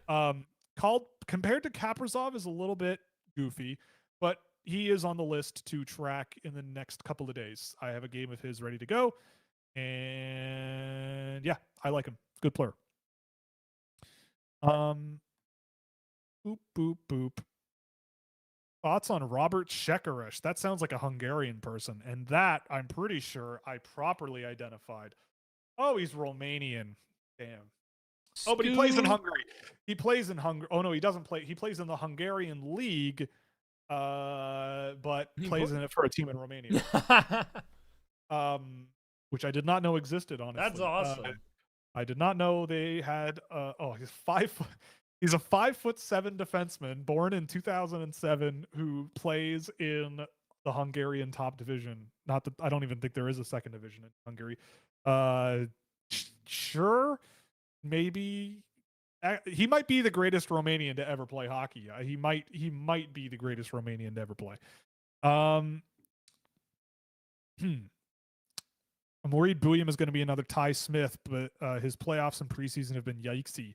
Well, I mean, I think with Buium, I mean, I will say his playoff, I mean, having your first few games being in the NHL playoffs is not easy. But I haven't seen him in preseason yet, but I think he is a player that you're going to need to be patient with and take along relatively slowly. But there are issues with his game. There always have been, and it's tough to overcome those. But I think you play the long game with him. I mean, he's still a remarkably talented offensive defenseman. He's got a guy like Jared Spurgeon floating around to learn from. Spurgeon's still playing, right? He is, but he's now like their third pair guy, but and he's he's like the hurt. vet. Like he's always the old vet, right? Yeah, he's the captain of the team. Yeah. He's not what he was, but he's still an excellent. He's still an excellent player, and very likely Z Buium's going to be paired with Brock Faber for his career. Yeah, and that sounds like one of the most disgusting pairs in the future, and that's a that's a potential Team USA pair down the line, like that. That could happen. Potentially. I think you just have to be also very cautious about the preseason.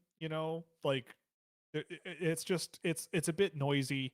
Unless you're Gavin Brindley, it doesn't really matter because Gavin Brindley has been sick, and I will only accept positive things about him. But yeah, I don't know. With him, it's like, again, it's like there's no value in being concerned this quickly, especially when only his only NHL experience really came in the Stanley Cup playoffs as an offensive defenseman. That's a tough role. But that said, let's give him a season. Let's give him a regular season, 82 games, get your feet moving, learn your lessons and see where it goes. And park him next to Brock Faber, and Brock Faber can clean up his mistakes, and he can go be Z Buium. Like that's what I think is going to be a massive catalyst for that team. Like they're gonna be a lot of fun to watch those two together. Yeah. Have you seen anything of Caleb Malhotra? A little bit. I don't know enough to know one way or the other. I liked what I saw, but I haven't gotten a game of him yet to look at in detail, and he might be a little bit of a ways out, but he is on the list. Klepov and Zhilkin. I love Daniil Zhilkin. And Nikita Klepov is a lot of fun to watch. I have some reservations about Klepov's projectability outside of a complimentary scorer, but boy is he ever a good shooter, and boy is he ever really skilled. He's a guy who moves his feet a lot and doesn't really go very many places very quickly, and that's a tough thing to overcome. But that being said, with the right group around him, like that line of who was it? Was it Hextall, Zelensky, and Klepov at the Holinka tournament this year was unbelievable. Those three guys together were great. So that's definitely something to think about. And I love Zhilkin. I thought he was great. Every time I've seen him, he's been good. Liesel has indeed been paired with Fraser Minton for most of the preseason, and honestly, that's a really good pair. I would be very curious to see those two guys together. Has the Gleb Trikozov statue finally altogether? The Gleb Trikozov statue is kind of like that hotel in North Korea where they wanted to build the tallest hotel and they stopped halfway because they had no money. So they kind of just like put a shiny thing on top and said it was done. we're putting a pin in the Gleb Trikazov thing until he has a little more experience in North America and we see a little more. He did score a goal in preseason though, so he is sick. I He's guess. the GOAT. Yeah, he's the GOAT. He did score a goal. We're gonna have one of the Rayanne's gonna build out a thumbnail similar to the "Is Lane Hudson the GOAT now" thing. Yeah. Is Gleb Trikazov And the then GOAT? when it all comes crashing down, it'll be, does Gleb Trikazov suck now? It's our best. It's our best recurring gag. Yeah. Luke Hughes not being signed, someone mentioned, is actually a big story. I forgot about that. That's pretty incredible that he hasn't gotten a contract yet, and that's a pretty big hole for the New Jersey Devils to deal with. And yeah, you definitely, I agree. You don't want that Swayman Nylander situation where you wait and wait and wait, and then they miss months and it's hard to catch up. But stock up on Dougie Hamilton for fantasy then, because there's nobody contesting that power play. Douglas is frickin' awesome when there is nobody contesting the power play. Yep. David Phillips says Kaprizov wants to go shorter term, 16 million, and re-up when the cap rises. Sure. Yeah, I guess it just doesn't seem to be going very well.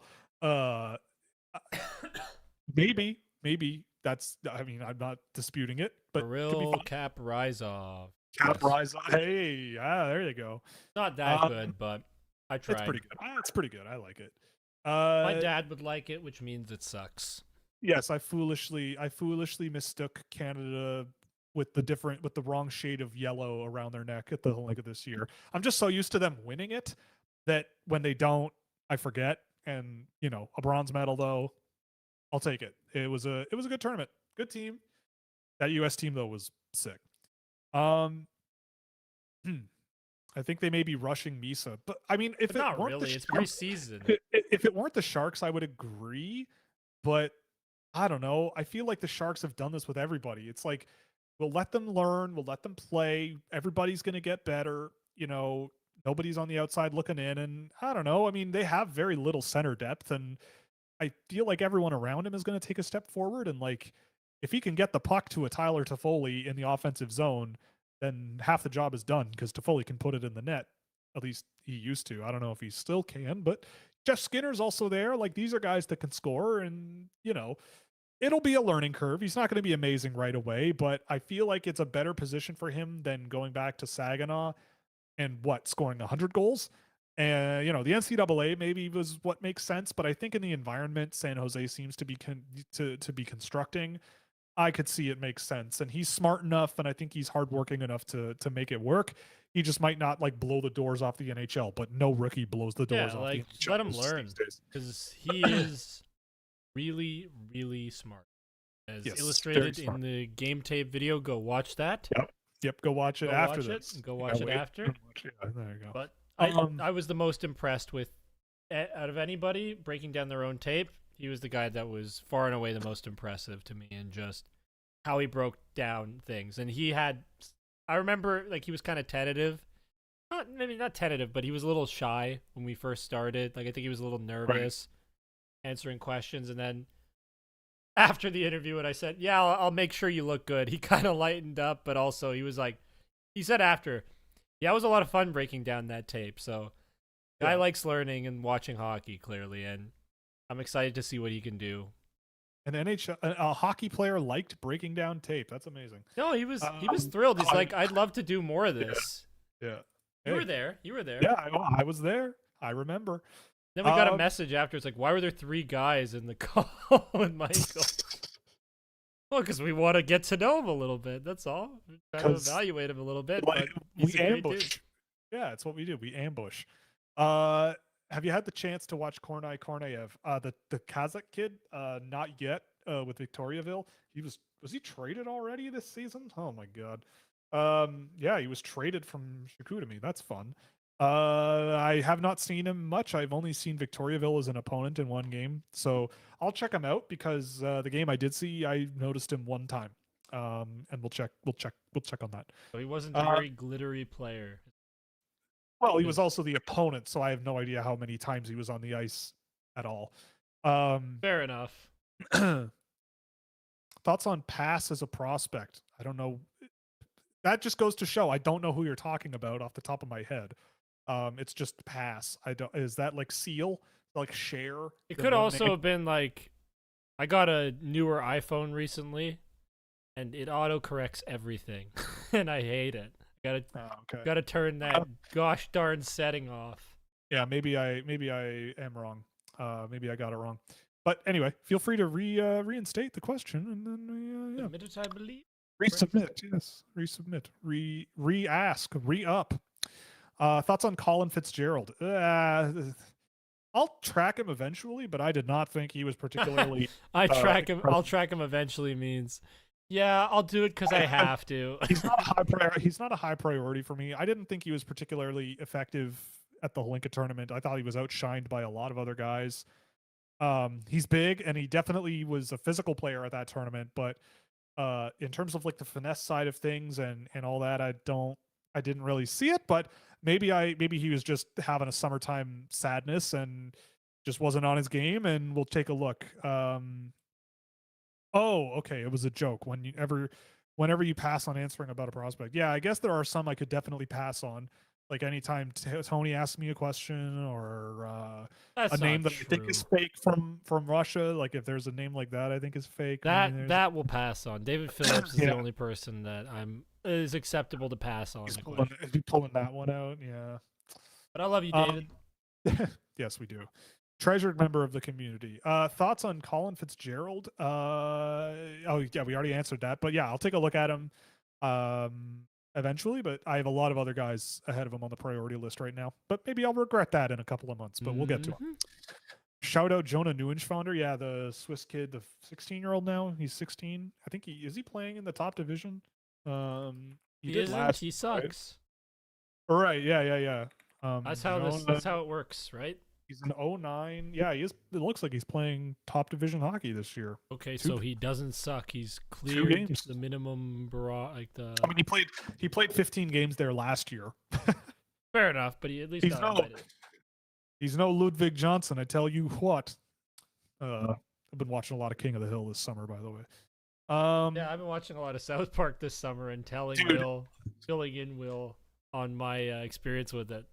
it has brought. I've told you this before, Yeah. but like I don't think you've ever seen me say it with my whole body.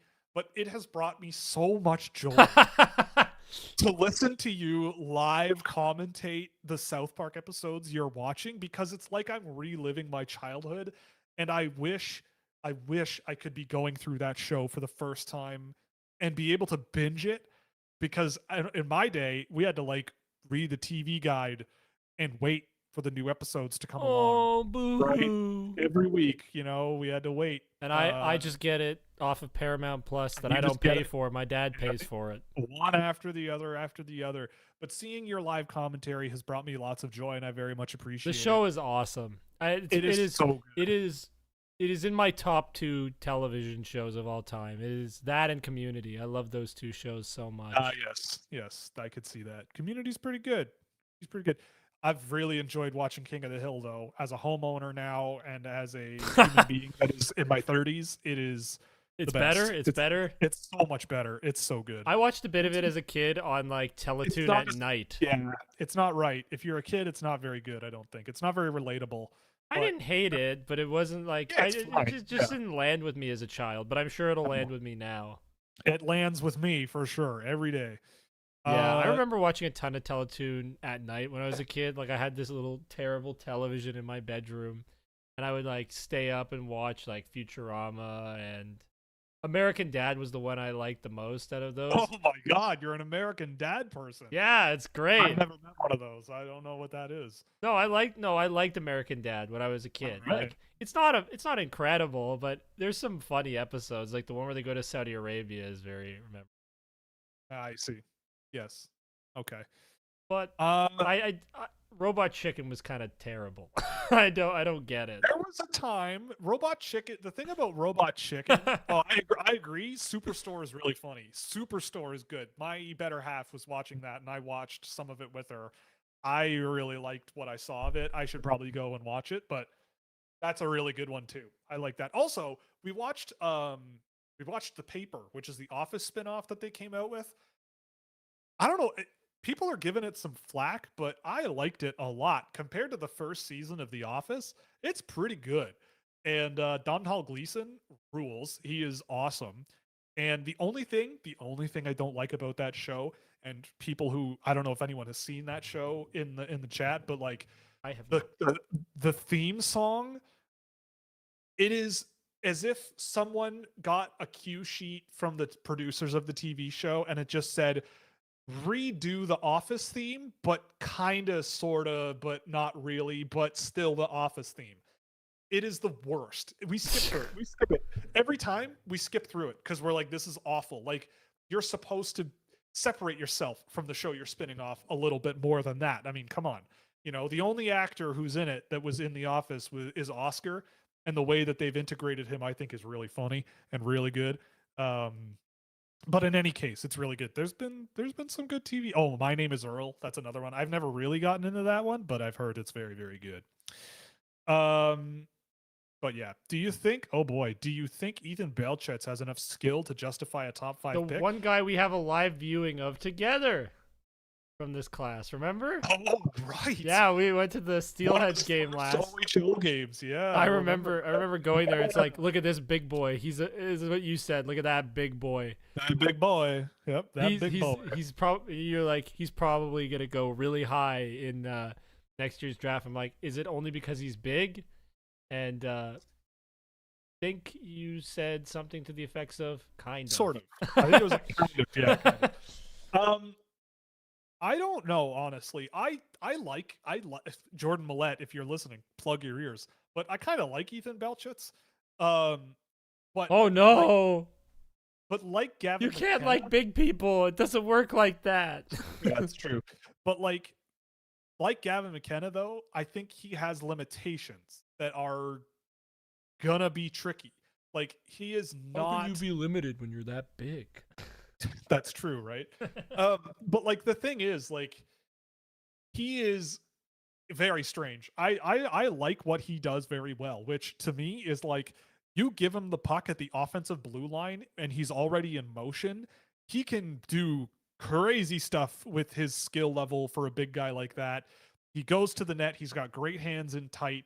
Like, the guy that he kind of reminds me a little bit of, like, a bit of a more finesse oriented, like Michael Rasmussen, but like, he needs to be a little meaner to get there, where it's like, you're huge and maybe someone drafts you really, really, really, really high, but like, I don't know, because he needs like a supporting group around him. Like, there's a bit of that like Slavkovsky style comparison where it's like, you're not a bad skater, but like, it's not really like a difference making trait.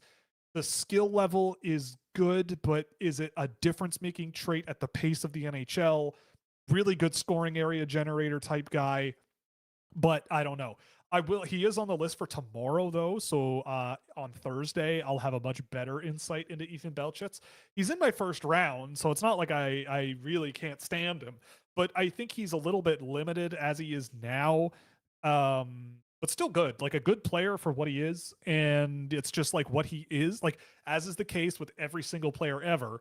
What matters is figuring out not just what they are, but like how valuable what they are actually is, right, in the grand scheme of the game. And yes, I am saying he's the next Eric Lindros. Like, if you blended Eric Lindros with Gordie Howe, oh god, then you might have an Ethan Belchetz here, you know? Like, we're gonna set the bar reasonable, you know? Yeah, very low, I would say. Yeah, very low. Yeah, we like to set the bar low on this show, and the Colby Barlow, yes. Yeah, there we go. The first Colby Barlow joke of the year. You know, we got to get that one out of the way. But like, we set the bar. It's just a funny name. Sorry, Colby. The bar low, but it gives you room to like grow and develop and see what they can actually really bring. So yeah. What else is on here? Yeah, the Blackhawks do have a really good shot at getting Lawrence, and Tynan Lawrence in a Blackhawks jersey would be mwah. It would be great. I would love to see that. I just had a thought. Yes. Colby Barlow should be able to handle it because he could grow a beard at like 17. So he's already a man. He can handle small criticisms like this. I I've seen his kindergarten class photo. He looks like a Sasquatch. It's crazy. I'm kidding. It's all in good fun. But we like you, Kobe. Don't worry. Yeah, well, I've never met him. I have nothing. I don't. We have nothing against you. I have nothing against it. Okay. Thoughts on Chase Harrington? I will defer. I haven't taken a good look at him yet. I like him. But you're gonna defer too because I have not seen him either. I will defer. No, I'm deferring my analysis on him for myself. To a later date, okay. To a later date. I'm doing the Shohei Ohtani thing. I'm waiting until 2050 to get paid my last $30 million. Yeah, I'm gonna defer on every draft class until after they're retired, and then I'm gonna and then I'm gonna say I'm so smart as I fill out who should have gone where. Exactly. Yeah, as I do my 2026 redraft in 2049, everyone's gonna love that. I will be 48 years old. I don't want to talk about that. I don't want to. You will be 50. Yeah, I'll be 59 in 2049. I'll be 59. Oh yeah, old man. Old man, it's coming. Every year it gets older than my parents are now. True. Every year it gets closer. Every year. Whatever. I don't care. Aging is fun. No, it's not. Stop lying. Stop lying to the younger audience that's here. The sooner you accept that it's a reality, the happier you'll be. I'll say that. Not true. All right. Not always true, but choose your poison then, I suppose. Just live life and try and have fun and do the best you can. Victor Fyodorov, not fun. Yeah, he is fun. I will say that too. Mr. Shabab, Dr. Shabab, King Shabab, whatever you are. Victor Fyodorov is fun. He is part of that category as well. Who's this year's Cullen Potter? There's only one Cullen Potter. Yeah, there is only one Cullen Potter. In reality, though, I mean, Mathis Preston is like the juiced up Cullen Potter, like just outrageously juiced up. PD Cullen Potter. But I don't think there's anybody quite like him. Like maybe an Adam Valentini maybe brings that kind of a vibe, but maybe not quite as much. But maybe, I don't know. We'll see. I haven't gotten to everybody yet, but nobody is really seemed similar right now. But also NCAA hasn't started yet, and that's where he played, and we'll see. What's one grievance you want to air out? Oof. Austin Matthews is underrated. That's my grievance. Okay, so that's AJ's grievance. He's a top 4 player in the NHL. I don't want to hear anything about Draisaitl or Kucherov being better than Austin Matthews. It is McDavid in tier 1, then it's McKinnon, Makar, and Matthews in a tier. Austin Matthews scored 69 goals and 60 goals when he was healthy, and he had an unbelievable defensive season last year, correct, Will? He did. Yep. Much better than his previous years. Yes. This guy is insane, and I cannot believe Steven Stamkos made the top 20, whatever the 25 of like the first the quarter century team over Austin Matthews. Yep. There's so many BS players that made that list that's not Austin Matthews, okay? I don't care how many cups he's won. All right, he's better. He's better. He's feeling feelings. Hey, it's a grievance. I was asked to air a grievance. Yeah, airing a grievance. It wasn't unprovoked. No, it was not. It was not at all unprovoked. But I will go to but watch this year, Austin Matthews 60 goals again or closer to it if he's healthy. All right. For me, I because there's also a question on it later on that I saw that I want to get to, but I've got a real bone to pick with Survivor. Still doing 3 tribes to start the game with fewer people. I haven't watched it yet. I'm not going to spoil it for you, so I won't. But like, it's okay. still three tribes, and I think it is so garbage that if you lose day 1, your tribe of 6 loses the ability to make fire, which is a baseline like requirement of living and surviving. And then it puts you at a disadvantage, and that disadvantage carries into the first immunity challenge. And if you lose the first immunity challenge, you lose 1/6 of your tribe, and the rest have an extra person. And that is also an advantage, because there's a lot of people talking about how there's like a disaster tribe every season, and there was one, I think, that you could legitimately say was a complete disaster with disaster characters in it. But it is really frustrating to me that if they had 2 tribes with 18 contestants, which whatever, 18 instead of 20, I'm not gonna whatever, but 9 versus 9, not only do you get more intriguing social dynamics, but you also have way less of a disadvantage if you lose your immunity challenge. It's 9 versus 8 instead of 6, 6, and 5, which statistically is like a big difference, and especially if you don't have a way to make fire and cook food easily and whatever, and like you're spending a bunch of energy, whatever. That's a grievance that I'm dealing with, and especially on my mind because of the season starting this past week. So there's that. I mean, the psychological behavior of people at Costco, that's another one, but that's, I think everybody has a grievance. I have more grievances. Oh, okay. We have commenters who say Matthews is Nylander's overrated. You're banned. You're banned. You cannot speak that kind of language around me. Yeah. And name, other than McDavid and McKinnon, actually name me a better center than Austin Matthews right now. It can't be done. Right. But Will, who would you name? Who would you name over Austin Matthews as the center right now, other than McKinnon and McDavid? And if you like Sidney Crosby, maybe. But now he still got it. Right, I don't know. He had a great year last year. He did, but I don't know. But I'm not. Hey, I'm not disputing that he's one of the best centers in the league at all. I'm not doing it. I'm not one of those commenters. Barkov's not better. Barkov's not a better center than Austin Matthews. He's getting a new knee, for Christ's sakes. That is true. But honestly, I don't. Alex Barkov's not a better center than Austin. He's awesome. He's awesome. Our Barkov. But all the best. Rest in peace, Barkov. Love you. Yeah. David Camp. Yeah, David Camp. Yeah, that's a good one. Oh man. Yeah. Okay. Ben Kindle was the best player on the ice according to Dom Luszczyszyn's hockey stat cards. If it makes me look Dom's smart, a nerd. It's true. So. If it makes me look smart, it's true. And no. If it makes me look smart, I agree with it. That's the line. Yeah, if it makes me look smart, I agree with it. Yeah. That's, so Ben Kindle, that's the greatest line I think you've ever come up with on this show. Yeah, if it makes me look smart, I agree with it. If it makes me look dumb, it's there's more context. No, if it makes me look dumb, it's wrong. Yeah. That's how this works, right? You make your own reality these days, right? Like you just make things up, and now you could do whatever you want. Like better, like they're being better centers. They're being 4 better centers than Austin Matthews. It's just making stuff up. Yeah, exactly. Making stuff up, guys. Yeah. I love you all, even if I disagree with you. Yeah. What's on Will's playlist these days? Ooh. That's a very good question. I mean, I this summer got really into Sleaford mods. If there's anybody out there listening to Sleaford mods, they're a lot of fun. I will say I got the wonderful chance to go. Another band I love is Night Tapes, which is a European band. Their lead singer is from Estonia or something, but they're sick. I was about to swear, but they're really sick. The other one, who else? I don't know. There's a lot of stuff from this summer that I've really, really liked.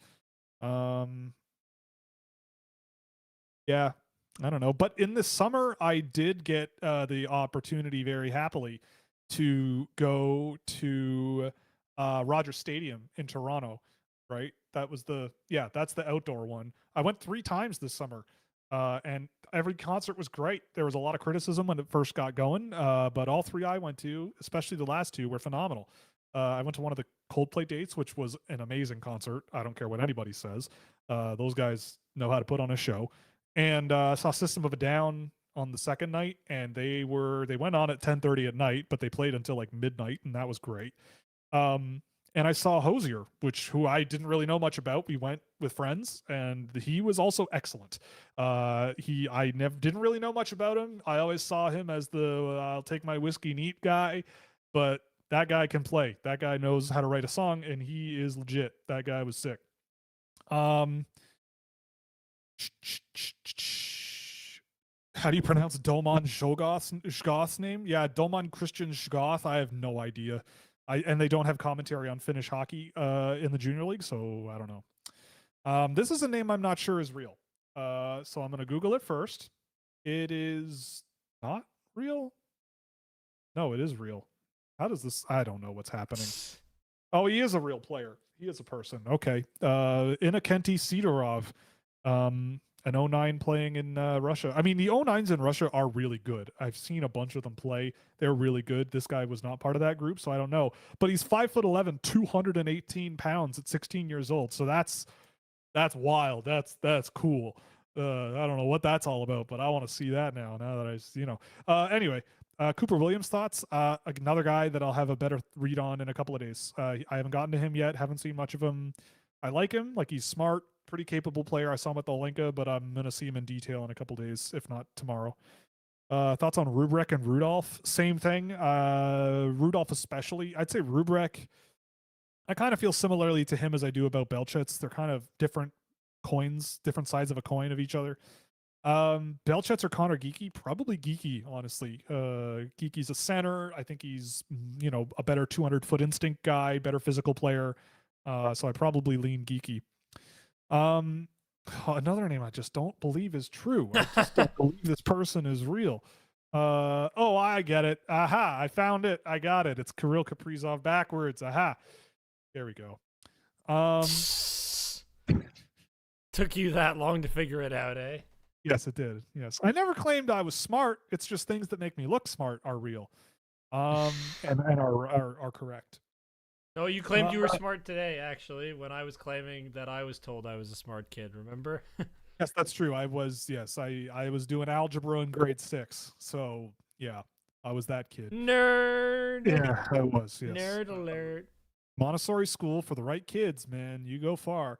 Have either of you played Balatro? Oh yeah, I haven't played a lot of Balatro lately. I've been playing a lot of Magic the Gathering with the new set since it dropped a few weeks ago, and that's been fun. I'm always on the Fortnite. If anyone wants to get some Delulu action It's so going, funny. Before we started watching all the players, Will was playing Fortnite.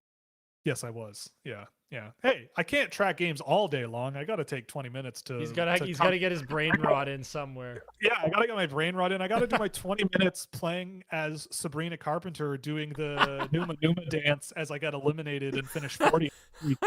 No, you finished like 6th in the game I saw, or something. Yeah, like I've won my fair share. But yeah, yes. Will can do it. Yeah. Will can pull off the victory royale once in a while. Yeah, exactly. Yeah, I pulled one off the other day, and it was a bit of a butthole clencher, I will say that.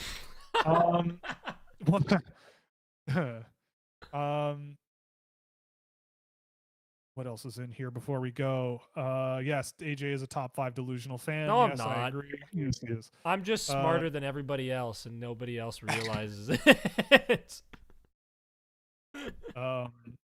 That doesn't sound delusional at all. Thoughts on the new Sleep Token album? I honestly haven't listened to it, so I will put it in my library and check it out because I don't mind Sleep Token. They're all right. Oh, speaking of Sleep Token, for some reason people criticize them, but Deftones opened for System of a Down. I've never really been a big Deftones fan, like, at all. They've been around forever. I remember them from when I was a kid. I've never really gotten into them. They were sick. They were so good. Hey, Will. They were really, really good. What? Ready to hear something awesome? No. I've never heard of either of those bands in my life. System of a Down? Oh. Really? I mean, I guess they were They haven't put out a record since 2005. I'm very sheltered in a weird, like, not actually, but it's like I just don't interact with much pop culture or music culture or anything like that. I just kind of exist in this, like, hockey, sports, working my ass off limbo. Right. You know? Got it. Yeah. And wrestling too. And yeah, you're a big now. wrestling guy. Yeah, for sure. Yeah, but WWE's been kind of ass recently. I'm not gonna lie. I watched one event and I hated it, so I'm off. Yeah, but you also watched a slow prodding fight that's not. Bad. Let me show you one time. Let me show you like a Fraxium tag team match, and you'll love it. It's got some energy. They got pace. Okay, Will. Roman Reigns ain't got. Roman Reigns in like a bloodline rules kind of match. No pace. All right. Okay, whatever you say. I'll show you something fun. I'll show you something exciting. Okay. One time. Um. Wow. Apparently, people are very surprised you've never heard of System of a Down. Yeah, But they think I'm crazier I mean, look, about that than I am about Austin Matthews Chop, putting Austin Matthews where I do. Chop Suey with 1.5 billion views. I mean, that does imply that about 6.5 billion people have never heard that song before. At Maybe least. I've heard And of like the thing that's a is, it's majority like of the world.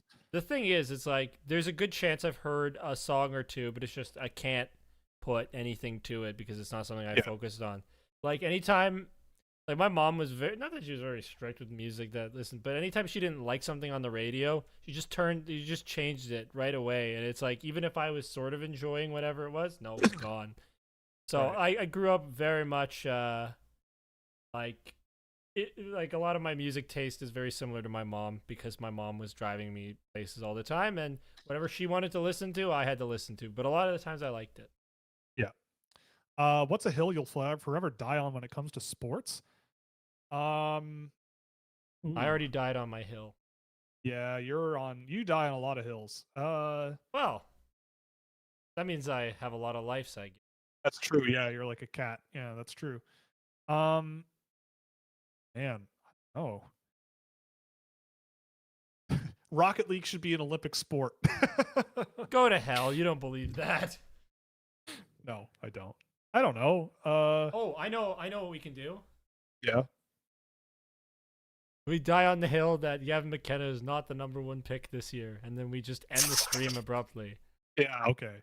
No, we're not doing that. I don't know. Ooh, I've got one. This might be a little bit spicy. Even after they did this, I enjoy if I were to sit down and watch an NFL game and then sit down and watch a CFL game, which I have done. No. Yes. Do you know they're changing the rules? Yes, I know they're changing the rules, and it's dumb. I was there because I also have to work the Rod Peterson show.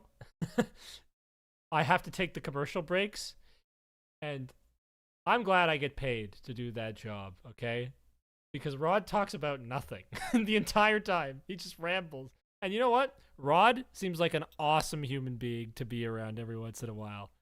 He does. Like, I bet you I'd get along great with Rod, but he talks about nothing on his show. And then today he's saying, like, I don't know how these people fill their shows with so much content.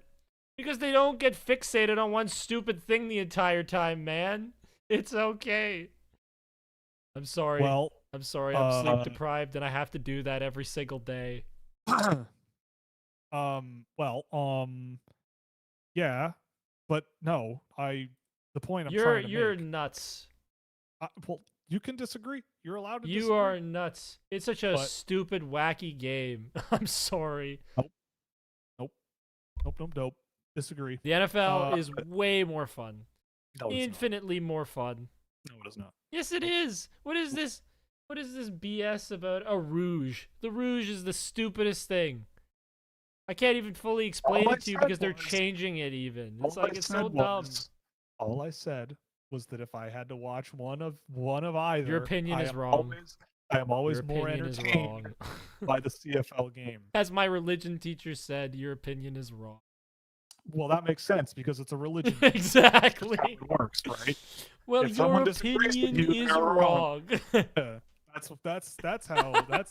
Historically speaking, that's been a very successful. That's what the Catholic Church teaches. Your opinion is wrong if you don't agree with us. Yeah, Catholics definitely have a good track record of knowing what they're talking about. Anyway, we love all our Catholic viewers. Please don't leave. Yeah, I mean, we don't religiously discriminate here. All right. I think that's about it. I don't see anything else that's come in recently that I mean, someone mentions that the AEW is worth jumping on. It's fun. It's fun, honestly. Okay. AEW is fun when, like, I don't know that I can watch the weekly television of AEW, but the pay-per-views, good time. Will Ospreay, good time, man. Well, on that note, we're gonna call it. This was a lot of fun. It was Obviously awesome. Getting off the ground. we do want to do the show a little bit looser and keeping up with chat a little bit more. And I think this was better.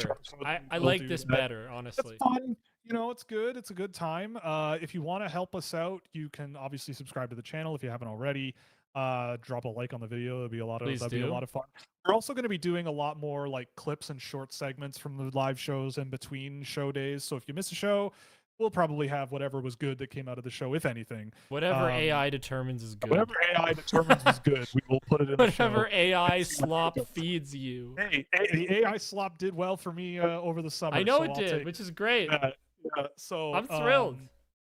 So yeah, we will. And if you really, really like what we do, you can go to scouching.ca and subscription over there. Look, directly funds our work, and there's lots and lots of different tiers. There's also fun toys, data toys, and our Discord server is a lot of fun. I will also mention this year I'm doing office hours in the Discord server a lot more. So if you want to come in and have a chat off the record, that's the place to do it. The Discord server, I'll be in there while I track. I'll pop in when I can, when I'm not under intense supervision from my work. So they're not actually that intense. Building out the community here, you know. Come join us, talk to us, tell us we're wrong. But the one thing you can't disagree with, well, there's two things. This is the best prospect content channel on planet Earth. The Academy Awards actually said that. And Sports Illustrated said it, actually. Yeah, I got an email from one person at the Academy of Arts and Sciences, or whatever it is, and they said that this is, if there was an Oscar for best NHL Draft podcast show or channel or content, it would be ours every year. And the last undisputed fact, and I'm going to end the stream as soon as I say this, so you know what's coming. You know what's coming. I'm better at tech than you. Huh? I'm better at tech than you. No, I don't care about that. Just answering the last question in the chat there. Leaves for Cup. Goodbye.